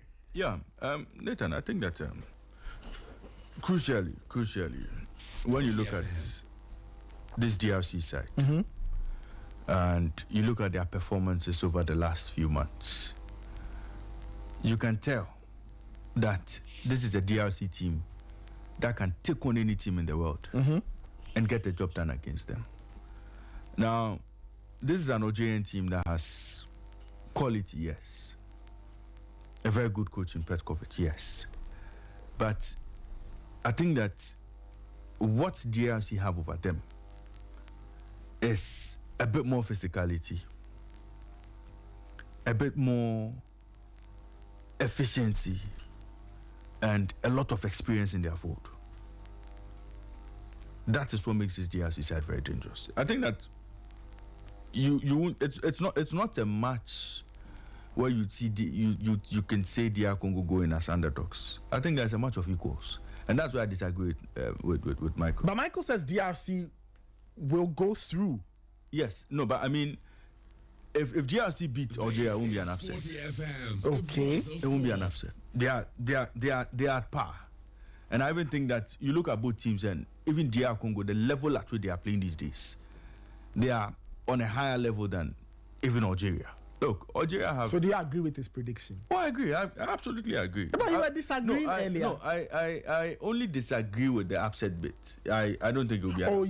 You don't think DRC beating Algeria? They would beat them because they are the better side. And I don't think that... It's a match of equals. You look at this Algerian team.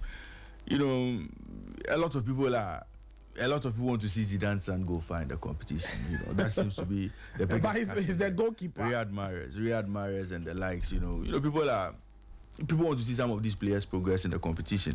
But they have Ibrahim Maza, a 20-year-old. Ibrahim Maza look really good, leading the line for them. But I think that there's a bit of inexperience when you come up against defenders like Mbemba, like Twazebe, like Wan-Bissaka and the likes. Yeah, but Algeria still have weapons. They still have one of my favorite players. Benacer?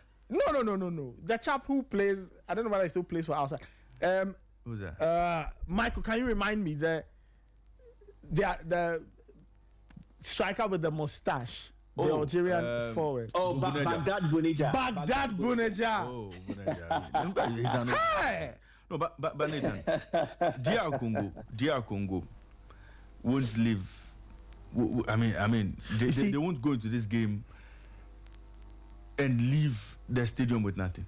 They would leave with a victory against Algeria. No, Nathan, you see, you look at this DRC side. Yeah? When you look at this DRC side, a lot of things are different about how they play. Okay. They don't play like your typical African side. They don't play like that team that used to have a lot of homegrown talent. When Tresson Putu and the likes were leading the line for them. When they had the likes of Dre Messi, Bokani and Co. No. They look totally different. And the difference has come from the kind of recruitment they've done over the years.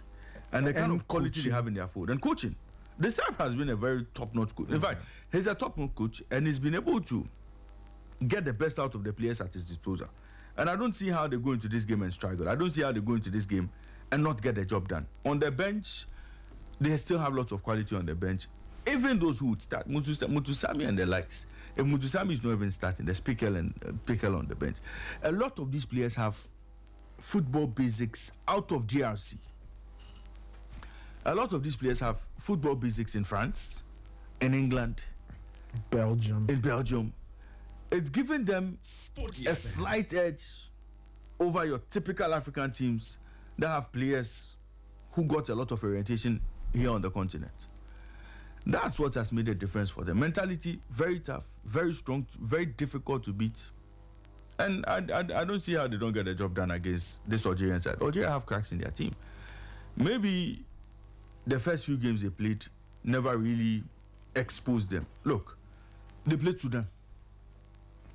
I don't know how much of a test Sudan was going to give them.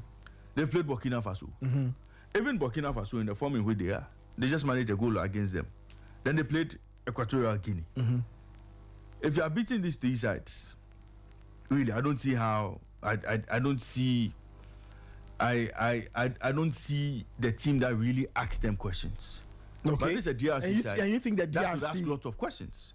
DRC against Senegal, one of the best games of the competition. You could clearly that even Senegal, with all the star power, they struggled against the DRC side. The voice of sport. It was a game that DRC managed. And when I say managed, they obviously knew the strength of the Senegalese.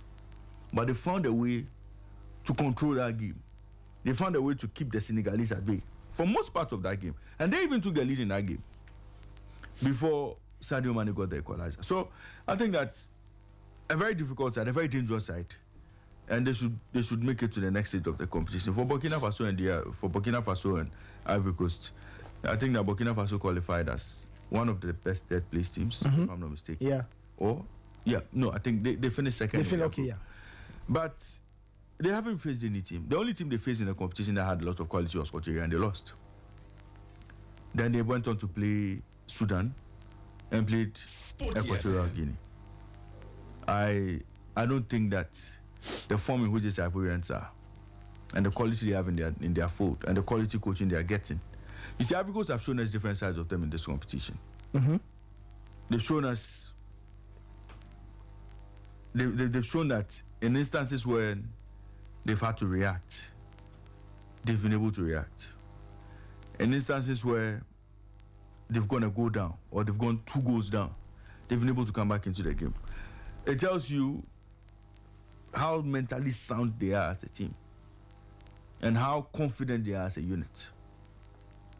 I think that they'll do the job over Burkina Faso, and we'll see all the best ranked teams in Africa make it to the quarterfinals of this competition.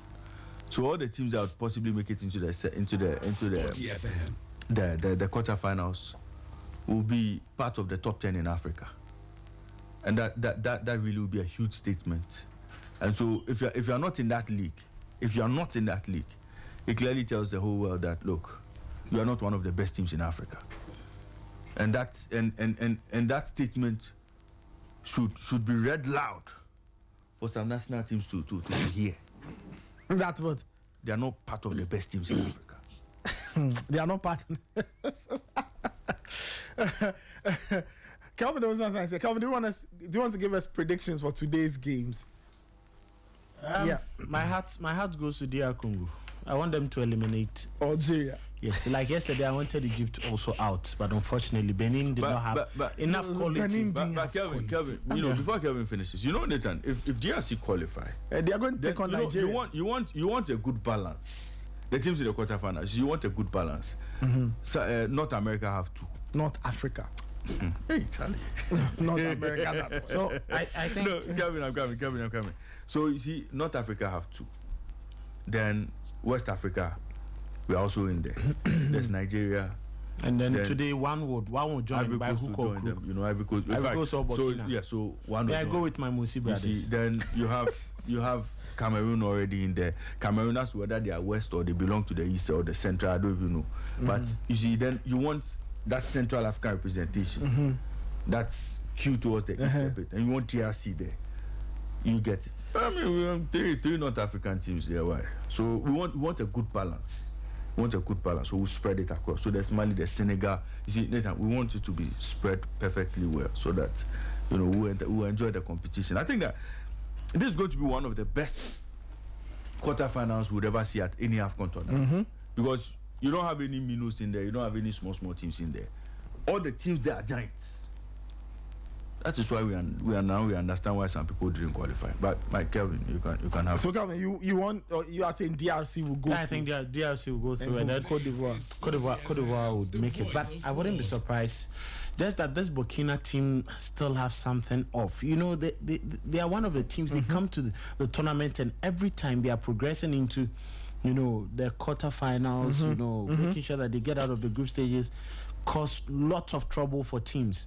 But I don't see them, causing enough trouble for this Ivorian team. I think the Ivorian team, just like the Egyptian team, have players, individuals who can cause or create magical moments for themselves. But as always, it's always going to be a tall order for Cote d'Ivoire against Burkina, the likes of Tapsoba, and they have very good quality, experienced players in there who have played in there. Even the goalkeeper, Hef Kofi, and as much as he's not still top as you would have expected him, or you see him previously, but he still has that experience of being at this tournament. So I expect quite an interesting game. There are lots of physical battles.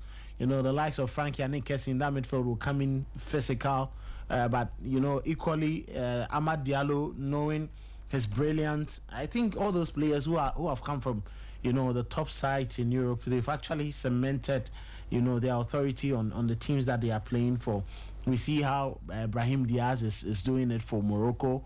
Victor Osimhen, Ademola Lookman, they are doing it quite big. Even Calvin Bassey, I see him in that back line. I'm like, come on, this guy. Even Alex Iwobi, he plays. Yeah, I mean, he plays like he's a third grade version of his uncle, because his uncle was just too good, you know.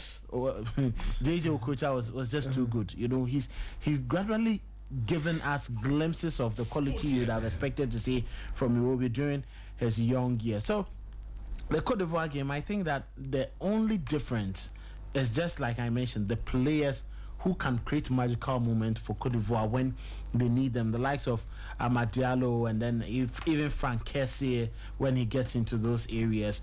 But Burkina Faso have equally a very good team. The likes of Steve Yago. And you look at their back line, aside Arsene Kwesi, the rest of them, from goalkeeper Herve Kofi to Sifu Dayo, the captain of the team, Edmond Tapsoba, Steve Yago. These are players who have consistently been at the African Nations Cup. They know what it takes to man up against, you know, this Cote d'Ivoire attack that is being led by what is going Bayo. He's not a player that should give them trouble. So I think, yes, Cote d'Ivoire may come with, you know, Amad, Kessie and the likes, you know, Ibrahim Sangare, Sekou Fofana trying to cause trouble. But Burkina have enough players to withstand that, and then the experience. It's a veteran Traore who is there. Dango Ouattara. He's there to give Cote d'Ivoire's defense, you know, issues. Indika and then Odilon Kosunu, who will be playing in that back line. So I'm just looking to that particular game and the physical battles that will be involved. But I still think that the Ivorians stand a better chance. For Algeria and then DR Congo, yes, you come to Ghana. I'm not sure there is a Patrice Lumumba Street in Algeria, but there is a Patrice Lumumba Street here. You know where our bankers are said, our people are that street, yes. So Patrice Lumumba, that street. So where Ibrahim Mohammed's house is, that street up to that is yes, Patrice Lumumba. So we just hope that they manage to get, you know, a victory. And you look at the DR Congo team, and they have quality spread across. Mbuku, Meshak Elia, Bongonda, Samuel Mutusami, Noah Sadiki, even in defense. You know, if you have Axel Tuanzebe, he's really proven, you know, that yes, he's a top guy. They have Aaron Wan-Bissaka, Chancel Mbemba, the captain of the team, Arthur Masuaku. You go to the bench and they have equally good replacement when they come in. If Fese Mayele is coming on as replacement for Cedric Bakambu, you'll be scratching your head. If Edo Kayembe is coming in when Mukau is failing to give them quality, if Meshak Elia is going off and Mbuku is coming on to play, so it will give the the Algerians a lot of worry. But like you said, Riyad Mahrez single-handedly together with Ismail Benacer, a handful, you know, in that midfield and then right side of attack. So Rami Ben Sabani, Issa Mandi, they're also very much experienced when it comes to the continent. And Zidane's son is also doing. I wasn't expecting him to take over the team. I was expecting him to be second choice, but he's just taking over the goalposts and he's actually pushing the team. He's made some very wonderful saves at the tournament, and I expect him to He's not played any better team.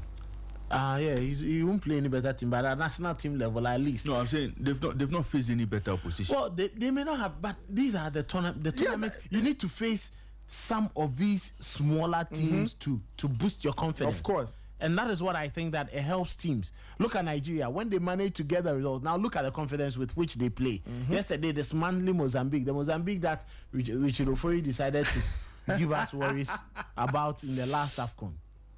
So I'm looking forward to that game. But I think if I'm going man for man, quality-wise, and a team, Sebastian Desabre's team should be able to get past the Desert Foxes. I think DR Congo should emerge victors. And at least for us to see the Patrice Lumumba fan for so many games at this tournament, he's given us wonderful moments. And for quality football, I think it will be good for DR Congo. They just need to get one past this Algerian team. Well, they will have to go past, because Algeria have played some very, very good football in this AFCON against not very good opposition. But it doesn't matter. How do you say? I mean, when you say not, when you say mention the teams they played.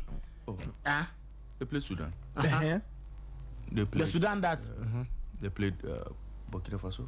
Yes. And Burkina is not a tough team. Oh, really? But when it comes to the AFCON, they are one of the stubborn sides. Equatorial Guinea. Equatorial Guinea have been performing well at the AFCON. Beating what is in front of you. Exactly. Absolutely. You beat what is in front of you. But when you meet a team that has more quality than you, a team that is a class above the teams you've beaten. No problem. So now they really put you to that. Yes. So now it is up to and Algeria. Now you realize that, look, it is up to like Algeria. This is the game. Like Greensy. Now it is up to Algeria to prove to all of us. And that's what I'm saying. Now it's up to Algeria to prove to all of us that they have a level, like they have a level to them. Let's see what they show to us today. Well, we'll see. But I mean, Petkovic will be shaking because there's a trend. The teams that would go to the World Cup, if you fail to perform at this AFCON, the coach is in trouble. See, and that's why some people's coaches got saved though. That's why some teams, their coaches got saved and they'll go to the World Cup. Okay. Anyway, Kelvin, you know what would have happened? Yeah.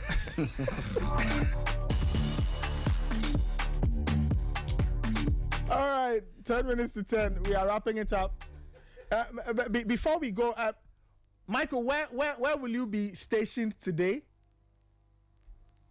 I will be in Rabat, Algeria, DR Congo. That's at the Moulay Al Hassan, right? The voice of sports. Yes. Yeah. Okay, is that your first trip to the Moulay Al Hassan? Yeah, that will be. Okay, enjoy it. I was there. You will love the facility. It's a wonderful ground, and all the best in that game. I hope you enjoy the game. I hope the game itself is good. I hope it lives up to expectation, though. We'll see how it goes. Michael, thank you so much. Enjoy your day, and we'll catch up later. Like they say it here, shukran. Shukran. Shukran means thank you.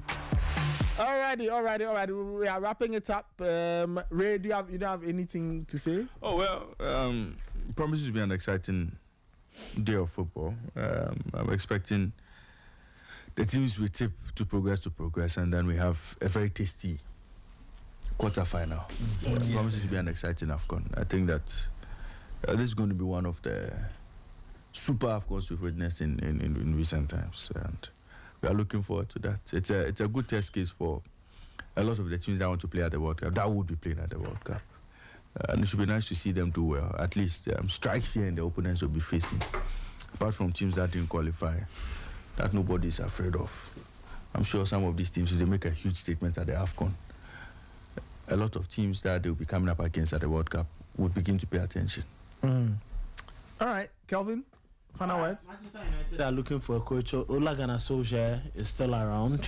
Who's that? What? Who's that one? Ole Gunnar Solskjaer is still around. For what? Please let me finish my closing remarks. No, to go and do what? Huh? To go and do what? Let me finish my closing remarks. Nathan, to soldiers to go and do what? Ole Gunnar Solskjaer is still around. Don't mind. And then Bashir Hayford is still available. I mean, you say you want to win this. We like Coach Bash. Bash is available. Coach Bash on an interim basis. On an interim basis. To sort things out. So, yes. So I just give us a guavo. Who? Austin Aguavo. No. So he is a fixer. TD. When they start somebody, you come and fix it.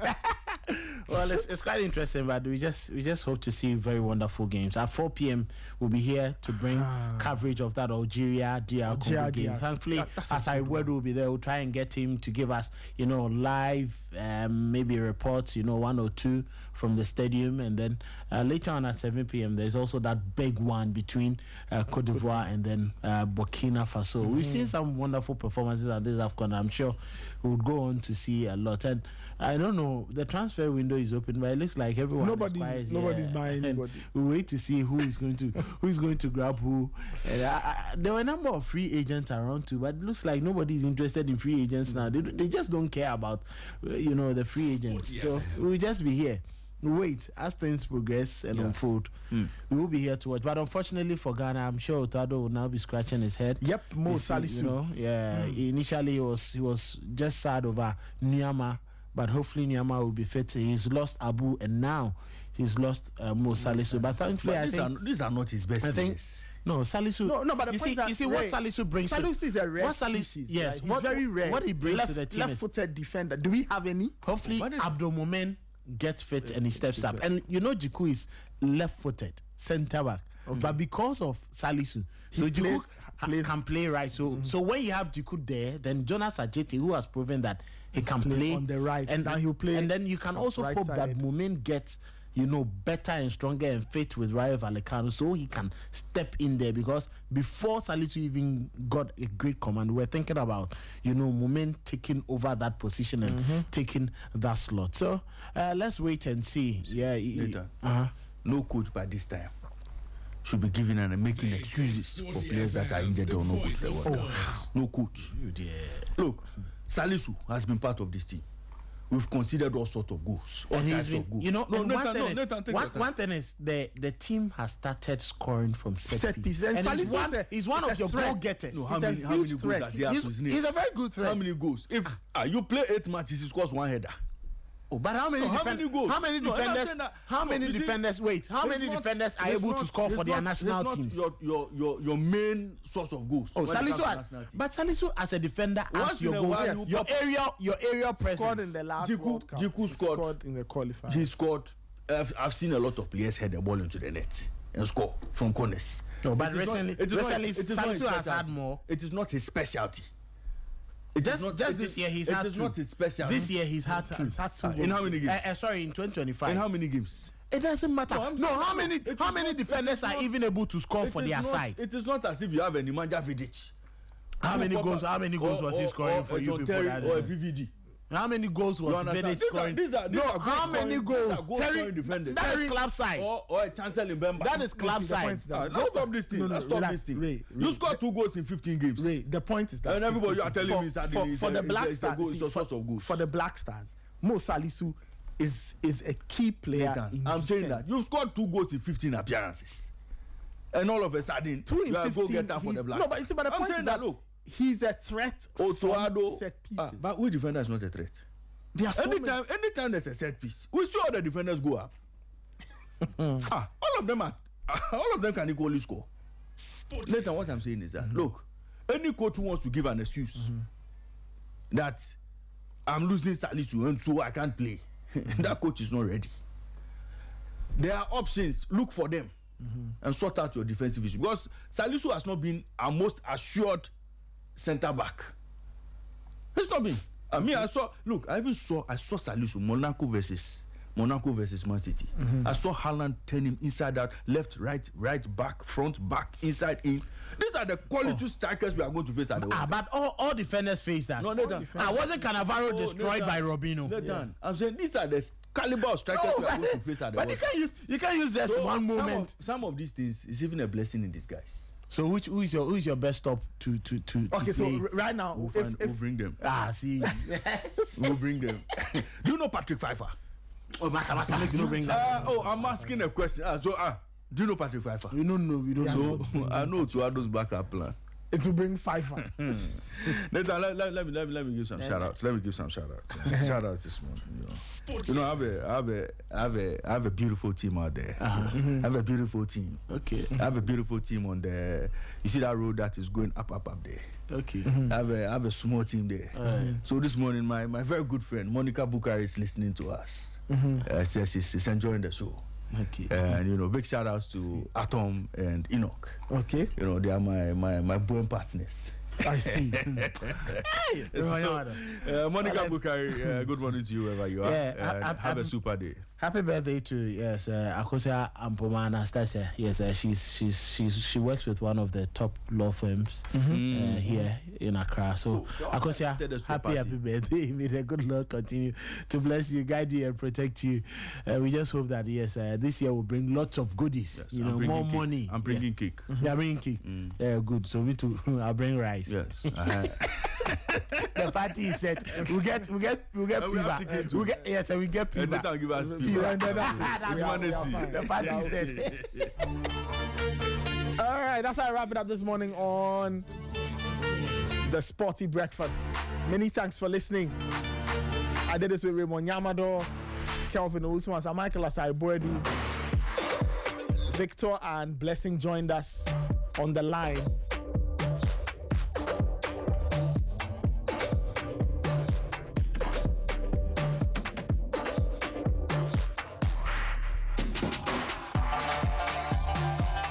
All right, before we leave, one final birthday shout. Happy birthday to Mary Odro. God bless you and have a wonderful celebration.